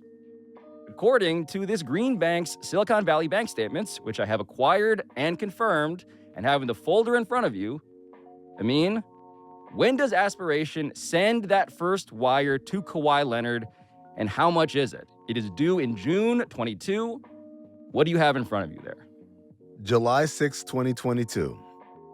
That's crazy. They was already late on the first payment. I know Uncle Dennis was spazzing out. He does not fuck around when it comes to his money. My man took out his brick phone and was making 1,000 calls a day. July 6, 2022. Wire out to KL2 Aspire LLC, $1.75 million. So the first payment, David, is late of this critical priority deal. Doesn't arrive until July 2022. Not encouraging in terms of the launching of this business relationship. Likewise, your folders will include Aspiration's September and October bank statements for your review. You may now look at that. This is when the next $1.75 million is due to be wired. And spoiler alert, There is no transaction involving KL2 Aspire LLC. I mean, I'm gonna do you a favor and tell you that I didn't see that either on that statement you have in your hand. Look, the lateness of these payments, right? So September was supposed to be the second payment. There was nothing there. October comes and goes. And Kawhi Leonard is now playing NBA basketball for the Los Angeles Clippers and not getting paid by Aspiration. And so now we're in November. So I just ask you guys to imagine now, what do you think Uncle Dennis or anybody in his shoes would be feeling during this time as this contract was not getting paid and was now running late perpetually? Well, I mean, I'm sure he was very calm and rational and didn't pick up the phone and call them a million times, banging down the door trying to find out where the money is. Which is all to say that Uncle Dennis was pissed.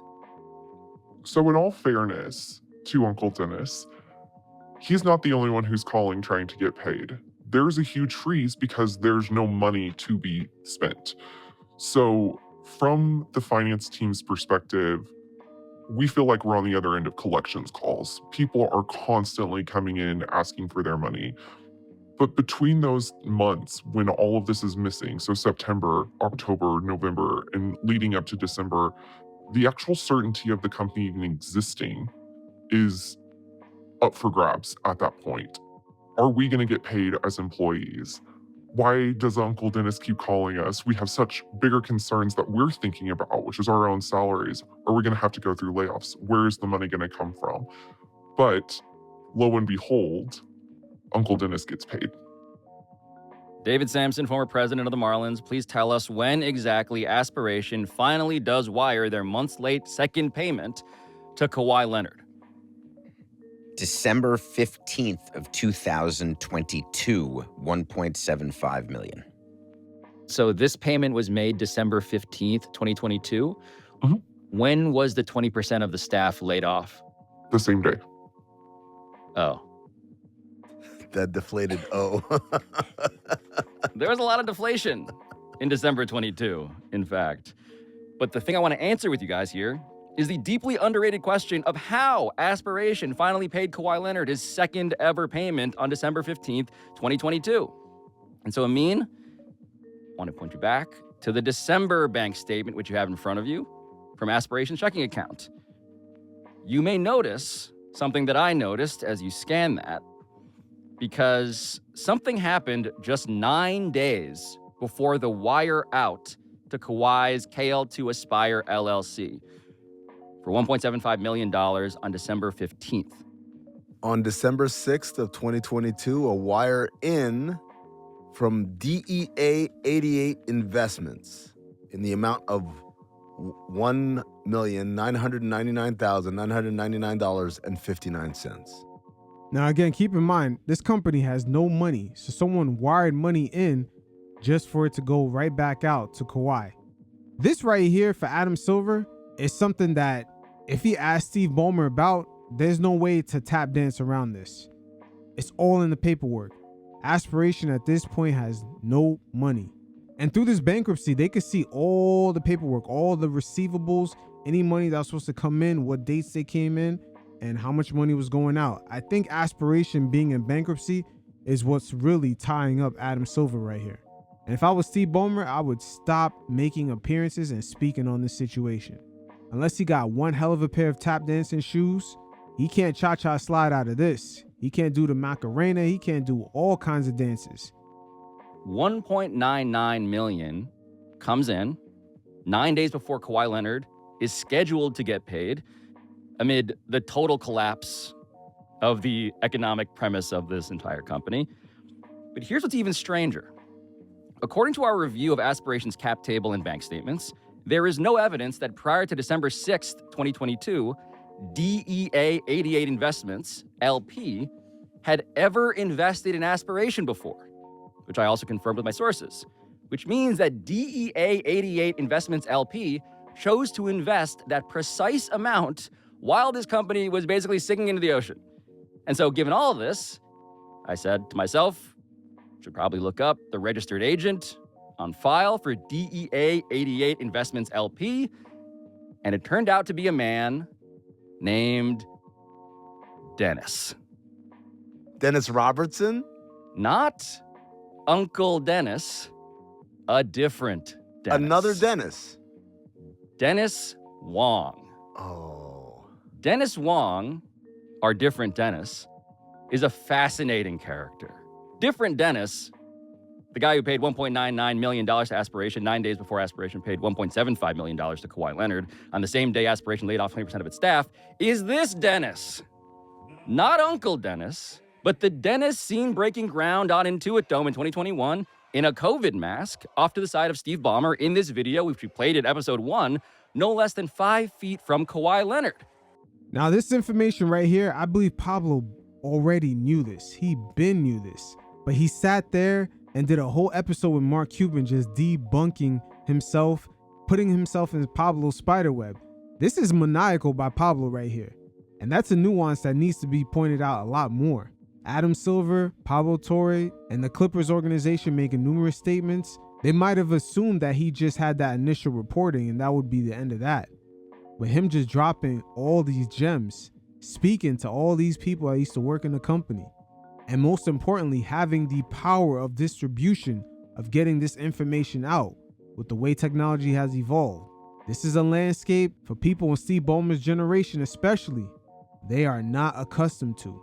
He, in fact, is the Dennis in this other video we have, who is literally in the shadow of Kawhi Leonard and Steve Ballmer in hard hats at the Intuit Dome construction site. There it is. He's got a jersey? He's got a jersey and a hard hat with his name on it. Oh my God.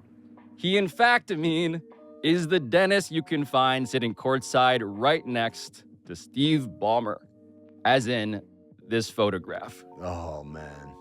Dennis J. Wong, our different Dennis, is the vice chairman of the Los Angeles Clippers. Oh, come on, man. He is the one and only limited partner, in fact, of the team. This has not been reported previously, but Steve Ballmer, the richest owner in all of sports, by far, has a very strange arrangement with his ownership group. Because the ownership group is Steve Ballmer owning 99%. Right. And Dennis J. Wong owning 1%. And that's it. Now, this is very interesting because most NBA owners don't have it set up like this. They're owning 99% of the team. Because remember, when you own that much, any losses from the team is coming out of your pocketbook. So for the most part, most of these owners, they have a lot of minority owners underneath them. They probably own 60, maybe 70% of these teams. But that's crazy, owning 99% of just the cash flow possibly going wrong, paying luxury tax. That's a different type of level of money, boy. But this is the person that Adam Silver has to answer to and in a way has to reprimand, but this is his boss. Adam Silver works for Steve Ballmer at the end of the day. And that's current. That is today. Dennis J. Wong is the alternate governor of the Los Angeles Clippers. He is the guy that Steve Ballmer empowers to attend the Board of Governors meeting when Steve Ballmer can't make it. Can I just repeat it in a way that uses my brain the way it's Rolodexing at the moment? Are you saying that the 1% limited partner of the Los Angeles Clippers, who is the vice chairman of the Clippers, made an independent decision to invest in Aspiration for this first time in his own name or his own entity's name, 9 days before Kawhi Leonard got paid when no one else was getting paid? And also, in that same month where Aspiration clearly didn't have any money, there was no financials that they could provide Wong for him to take a look at to see if the company was even worth investing into. I am saying that is exactly what happened. And I am also saying that you should probably know that Dennis J. Wong was also Steve Ballmer's college roommate at Harvard in 1975. These are the things that I'm kicking around my head. I got my Clipper jersey on. I'm trying to think about this in the most innocent way and say, well, maybe the Clippers, and by extension, Dennis Wong, didn't know that Aspiration was headed to the shitter. And so he's like, hey, Steve, what's the name of that company you invested in? $50 million? Like, oh, Aspiration. I love them. Cool. I think I'm going to finally get off my keister and go ahead and put in a little quiche on it. $2 million sounds about right. There is no way that Dennis Wong was not aware of the existing relationship that Steve had with Aspiration. Well, it's not that. Was he aware of the existing financial dire straits that the company was in? I don't think it mattered to him. If he had been asked if he needed to put in the $2 million to get it to Kawhi, he didn't do it with the expectation David, he's going to get his money back. I'm trying to give them the benefit of the doubt here. We reached out to Dennis Wong via email, by a phone number linked to him in a records database. Also to the Clippers with interview requests, detailed list of questions. As we do here at Pablo Torre Finds Out, we outline our reporting. And Wong did not respond before our deadline. I mean, I wanna validate your attempt here. Right. And I want to acknowledge something, which is that if you do think that maybe Dennis Wong was blind to the utter mess unfolding inside of Aspiration at the time. Right. A useful detail to know is that his daughter just happened to be an employee at Aspiration. Jesus Christ. Dennis Wong's daughter? According to her LinkedIn bio, which reads Project Manager, Operations, and Strategy. Which means that through his college roommate and partner, Steve Ballmer, who had invested $50 million of his own money into Aspiration, and through Aspiration's deal that was collapsing with the team Dennis co-owns, the only limited partner of the team, the Clippers, and also through his own daughter, who was witnessing the sinking of this ship firsthand. Damn, that's crazy. So they had an inside scoop of what was going on with Aspiration the whole time. God damn. This story keeps getting worse and worse and worse. And once again, Pablo already knew all this as he sat down and just let Mark Cuban try to debunk him for an hour and just let him sit on that and just fall deeper into that spider web. Who my sources all knew as a colleague.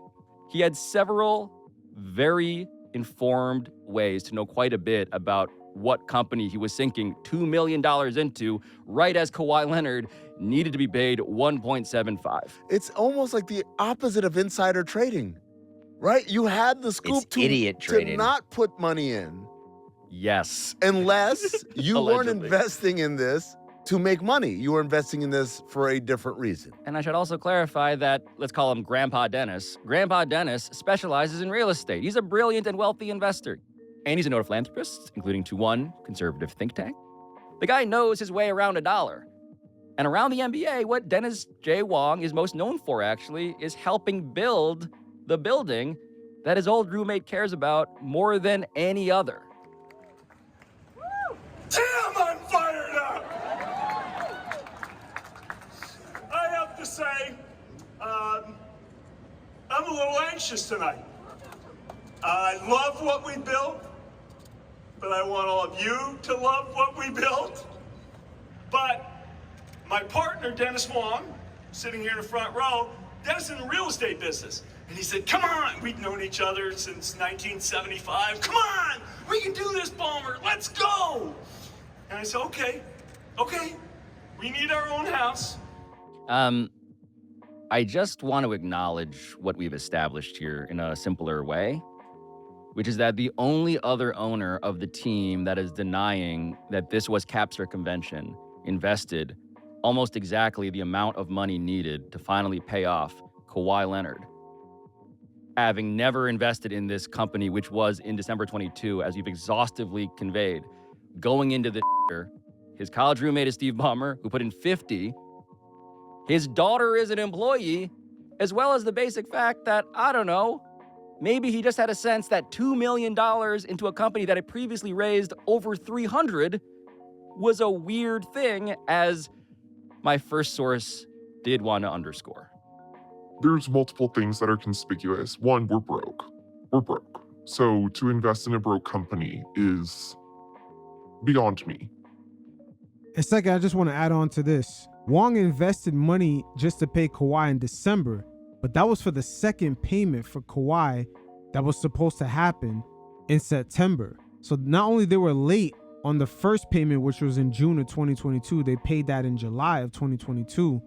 They were late on the September 2022 payment, in which they handled it in December of 2022 by Wong submitting that payment, and then they paid Kawhi. So in that same December month, Kawhi's third payment was now due. So we're still only talking about the second payment. This shit gets deep, boy, but we're gonna find out. Really don't understand it, but I must not be a very sophisticated investor.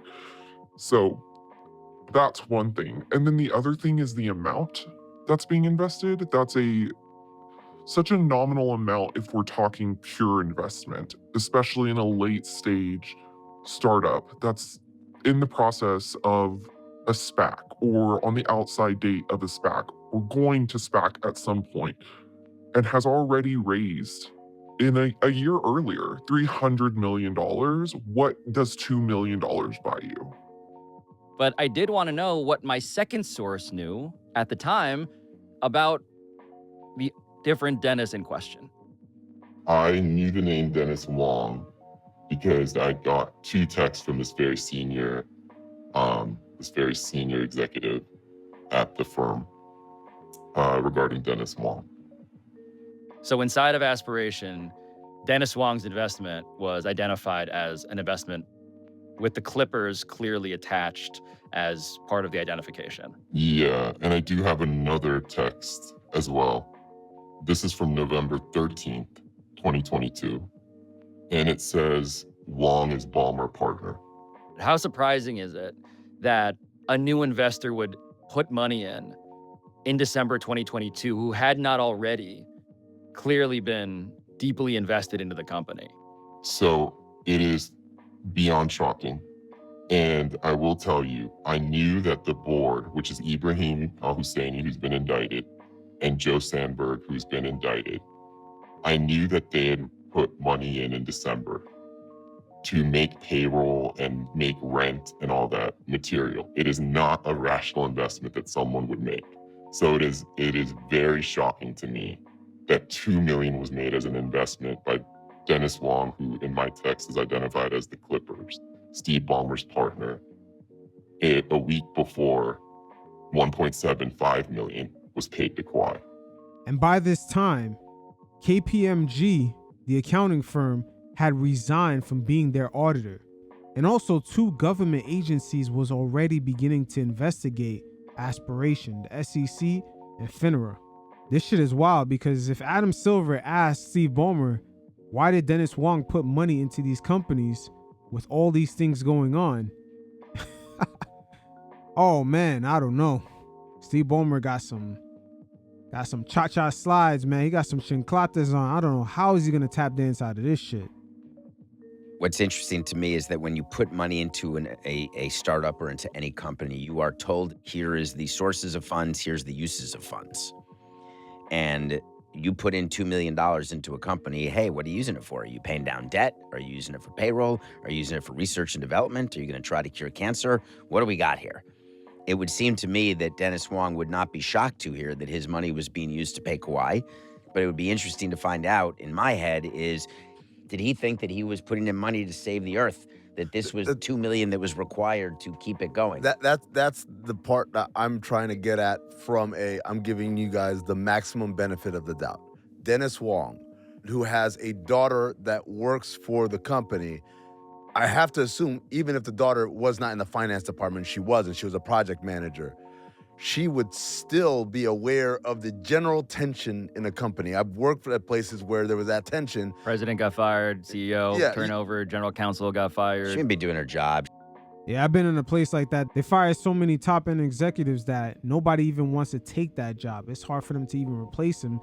And this is all before bankruptcy. And you start to see vendors coming in arguing for their money. I never forget this one guy. I don't know if my company had to pay him every 90 days was the grace period, but they owed him so much money. This guy was ready. He was ready to blow the roof off that place, man. Shit get crazy, but when your company's going downhill, everybody knows. She may not be in the office. She may just look every 2 weeks to make sure there's a meager payment coming. But you don't know what's up, but you know something is up. You know. It's easy to argue. Is it rational? Is the question. Right. For Dennis J. Wong. Podcast court. There we go. To put in, coincidentally, just enough to get the most important employee of the Los Angeles Clippers paid at the scheduled date with just 9 days to go. Now, what Wachtel has to do is now the Clippers have to explain this one too. They have to explain this investment because the 50 you tied it to 48, 28 plus 20. And that was months between. I could argue how you did that, but it has to be explained. This one, for certain, has to be explained. And I don't know how he will rationalize it, but he will have to when he meets with Wachtel. I don't want to get ahead of ourselves, but if you're the Clippers and this information has now come to light, is the play now that Dennis Wong was a rogue agent operating outside of the purview of Steve Ballmer and the rest of the Clippers leadership? That's right. The only man Steve Ballmer trusted to own a percentage point of his team, the only person, is the guy who betrayed him, even though they've known each other since 1975. Now, will he go full Ipe? Well, now... Let's talk about that. Look, that's the question. So as we're contemplating endgame strategies, because I believe that this is the single most indicting piece of documentary evidence we have provided. According to the reporting, we have now shown how Steve Ballmer invested $50 million into Aspiration, made the company the founding partner of his basketball team's Dream Arena. Ballmer introduced his superstar Kawhi Leonard to the company, Aspiration. The introduction got made, and then they were off to the races on their own. We weren't involved. A year later, as the company is, again, going under, laying off 20% of its staff, losing the co-founder CEO, the president, general counsel, dozens more people. As that's happening, Kawhi Leonard is awaiting his quarterly payments of $1.75 million. And so, of course, the Uncle Dennises of the world come to collect. So, with this payment being late, and because the company was already running out of money, which is, imagine you're Steve Ballmer, in fairness to him. How would I be able? Look, they conned me. You're one of the richest men in America. They conned me. I made an investment. You put in 50. Right. And you're saying, by payment 2, you gotta get the different Dennis, allegedly? Man, they was already late on payment 1. They was already late on payment 1. That was the first signal right there. The real question is how the fuck they didn't have enough money by that first payment. Dennis Wong, Grandpa Dennis, putting in 1.99, wiring the money 9 days before Kawhi got paid for his top secret no-show job that, by the way, nobody knew about for more than 3 years until we reported it. Now, the same way the payment for Dennis Wong went in and then it went out right to Kawhi, I believe the whole time any money that went into Aspiration, it went out the same way. I just want to now throw it to our very senior executive source in the finance department at Aspiration for a second. It really looks like the Clippers, through Dennis Wong, put in $2 million in order for Aspiration to be able to make the $1.75 million payment to Kawhi. That's what it looks like to me. So the game is this a smoking gun? I don't know how much more you need in podcast court or, frankly, others. Look, at this point, I want to have you guys read the Clippers' 2 statements because I want to, again, just give them the opportunity to have foreseen that all of this could be out there. Amin, they said what? Now, Amin right here is going to read the initial statement the Clippers made before Pablo put out this story. He let them know that he was working on something. He probably let them know what it was about. This is exactly what the Clippers had to say. And this exact quote was reported a lot different from major beat writers like Ramona Shelburne and Shams. This is a quote from the chief communications officer of the Los Angeles Clippers. Quote, "Neither Mr. Ballmer nor the Clippers circumvented the salary cap or engaged in any misconduct related to Aspiration. Any contrary assertion is provably false." See right there, provably false? They went from saying that to the allegations are absurd. That's how Ramona Shelburne and Shams reported it. Zach Lowe even retweeted the same thing. But this was the Clippers' first response to Pablo's reporting before he first put out the story. And then to Shams Charania, after the episode came out. Neither the Clippers nor Steve Ballmer circumvented the salary cap. The notion that Steve invested in Aspiration in order to funnel money to Kawhi Leonard is absurd. Absurd. So, David, I turn to you because when you ran the Marlins for a living for a very long time, you also specialized in crisis communications press releases. What does this all strike you as? Like, what do you do at And this investigations and being deposed. That's right. As a guy who's been in real court and podcast court, what do you do with this? I want you to play that role for us. Steve Ballmer will not be going on ESPN for a follow-up interview, number one. The Clippers shall not be doing anything other than saying it is an open investigation and we are not commenting. Number two, the NBA will have no further comment because it's pending an investigation. Number three. Number four is they take the information that they will get from you that they just got, and that gets added to the list of, okay, we need to check on this. This needs to somehow be rationally explained because it's yet another bit of evidence that shows the salary circumvention. So what you've done is just given Wachtell more work, more billable hours. I would expect them to have a statement that says thank you, because they will get a better vacation house. The firm will have better distributions to its partners. The NBA should be sending a statement that says fuck you, because they will be spending more money on this investigation, which they will then be billing back to Ballmer. Little known fact, the investigation will end up being paid for by Steve Ballmer. So the question of punishment, the language that we outlined before about rationality in the CBA and about circumstantial versus direct evidence, I just got to remind people that the only real and kind of vague analog to this story was about a quarter century ago. I mean, you remember it? Joe Smith and the Minnesota Timberwolves. There was actual evidence, not circumstantial, not any sort of thought or hypotheses, that Glenn Taylor had a signed agreement, which they ended up finding with Joe Smith, to pay him money outside of his contract. It was a promise to pay him a larger deal when his current way less paying deal was expired. Now, the main difference from the NBA around that time frame versus now, the money that's on the line is completely different. Not only for the players, but as well as the owners. There is a lot more that's at stake. And also, unlike in those times, the distribution is a lot different.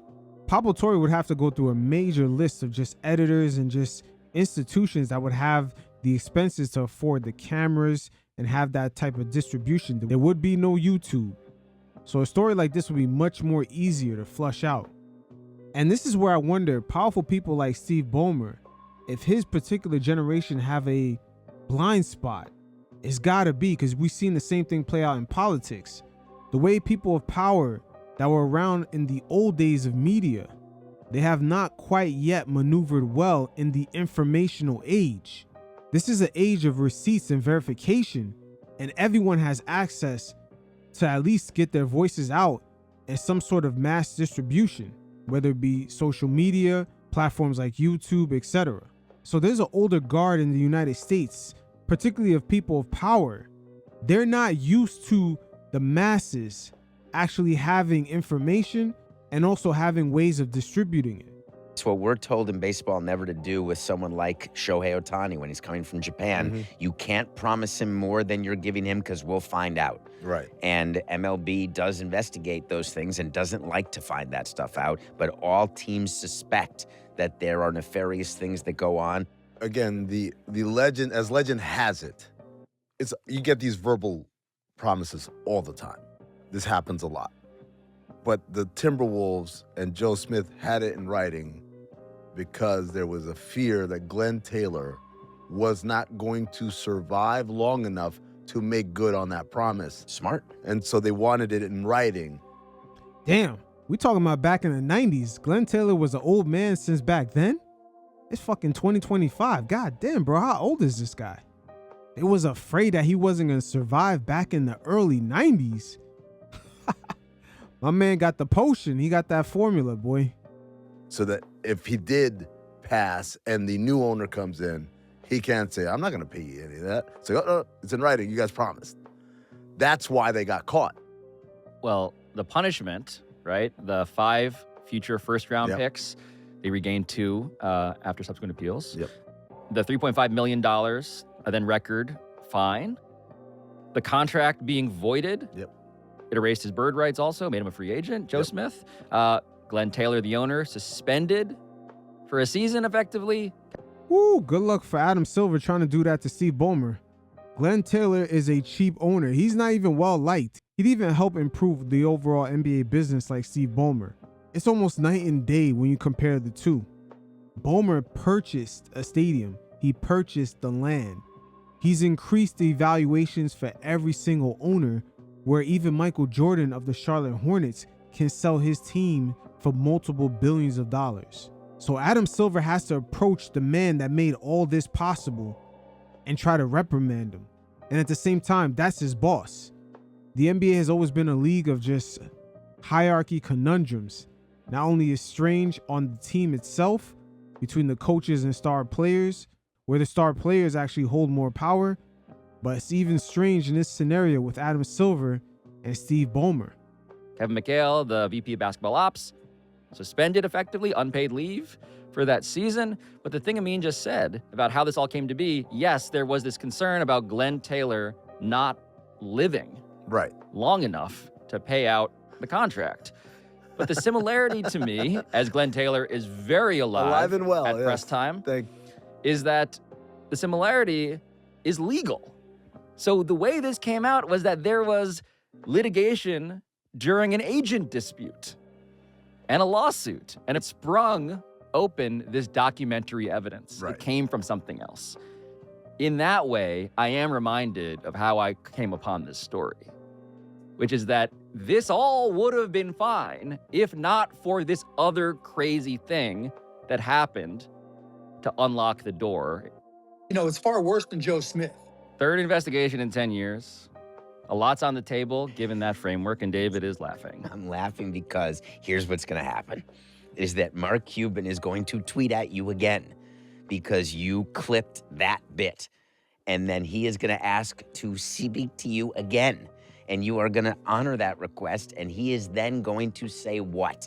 He is going to say, hey, that's cool what you found out, but Wong, that's your rabbit in a hat?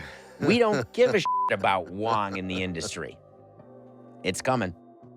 This is an incredibly elaborate way to salary cap circumvent. If, in fact, the allegations are true. If the reporting is correct. If the reporting is correct, if everything that we are led to kind of connect these dots ends up to be accurate.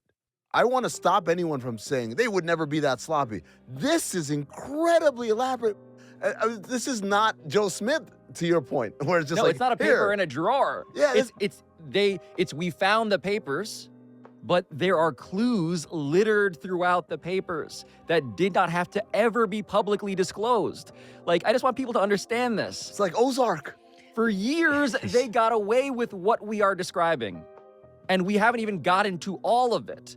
But in this story, that standard of rationality, I am led as I consider what Article 12 for penalties lists, enumerates, right?